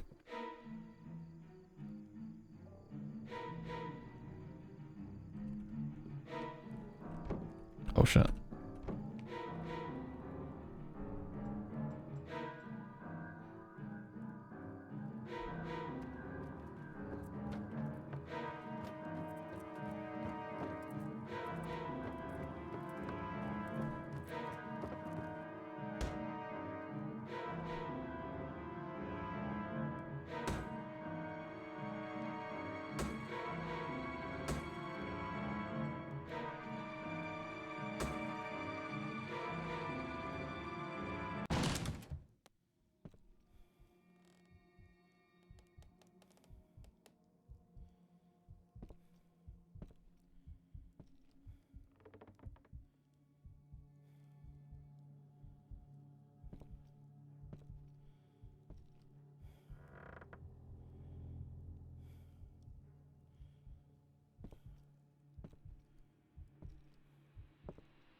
Okay.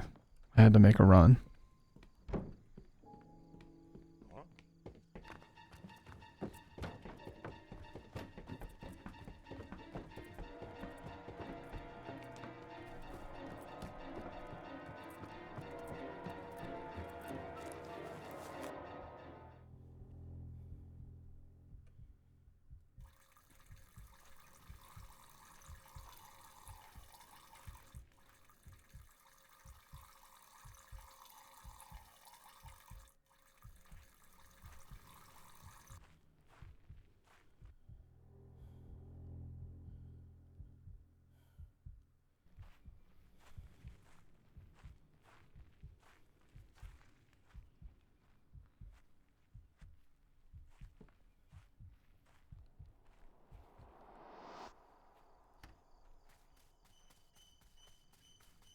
Guys, I can't run with a full bladder.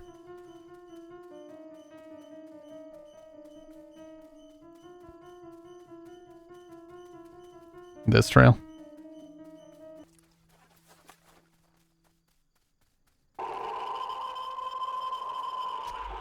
Yeah, that one.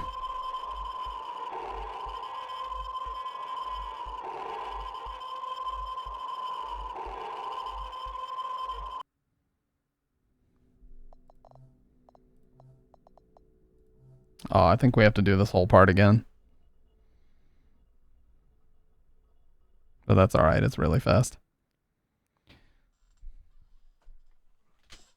I love how Connor just takes zero accountability. After knowing everything that's been going on with the skull and everything else, he just says, you know what, I'm gonna hit the hay, have fun with this. What a piece of shit.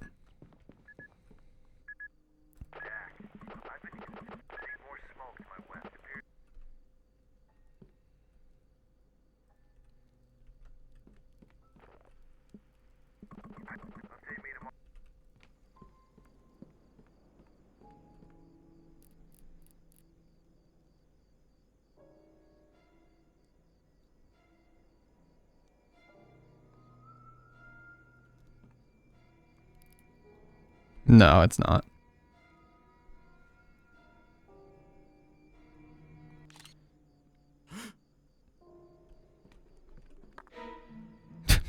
Chuck the fucking binoculars. It wasn't me, dude.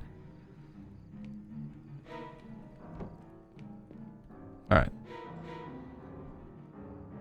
I mean, he is a little bit too relaxed, but no, it's not implied.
No, I don't think that would be him in the fire.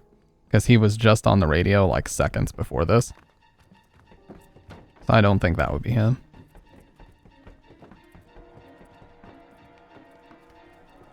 Would be very dark though.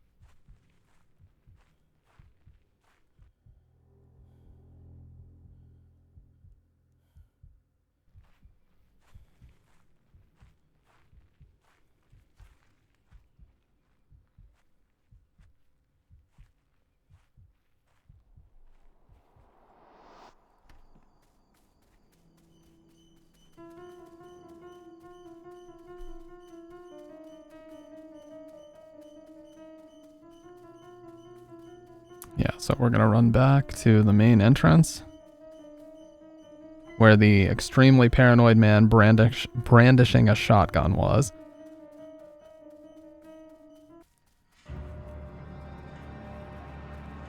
That's fucked up.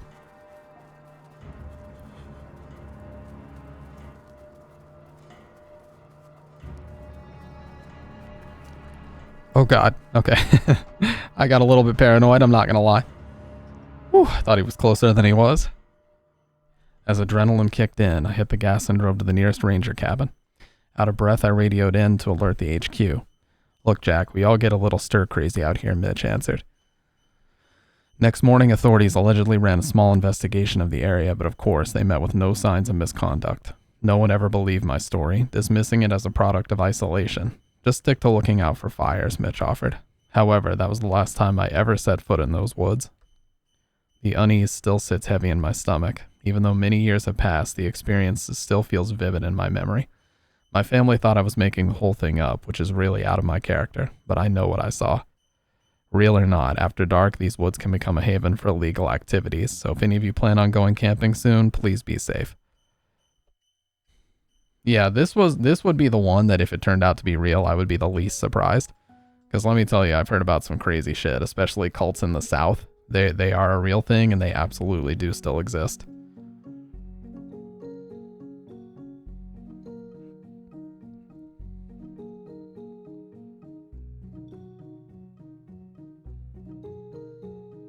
But yeah, we're getting the fuck out of here. So apparently it is theorized that Silas, he was in the diner at the beginning, and while we were in the bathroom, he actually ran out into the RV and got himself locked in like the bathroom, or he, jammed the door and was hiding in the bathroom to try to ambush us, but we got out just before he did that.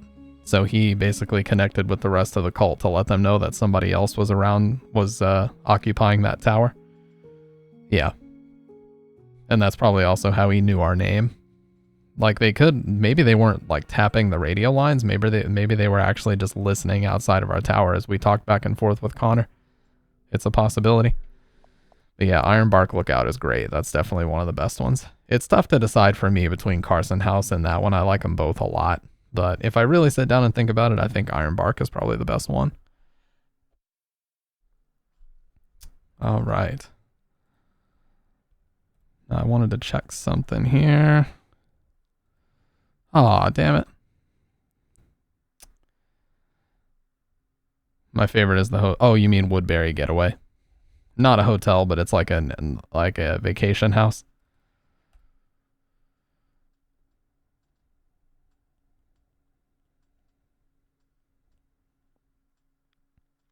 No, dude. The person I was going to raid isn't here anymore.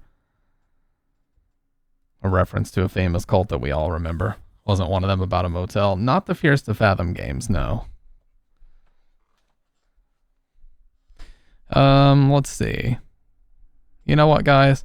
Check out one of my favorite streamers ever. He gets really, really angry at video games. And he broke a controller his very last stream playing Ninja Gaiden Black. But legit, he's one of my favorite streamers ever. And has been around since 2014. So tell him I said hi. I'm going to turn on my full echo snap. We're going to break the chains on room 302. Please join the Discord if you haven't already. It's right there. And yeah. 3, 2, oh wait. 3, 2, 1.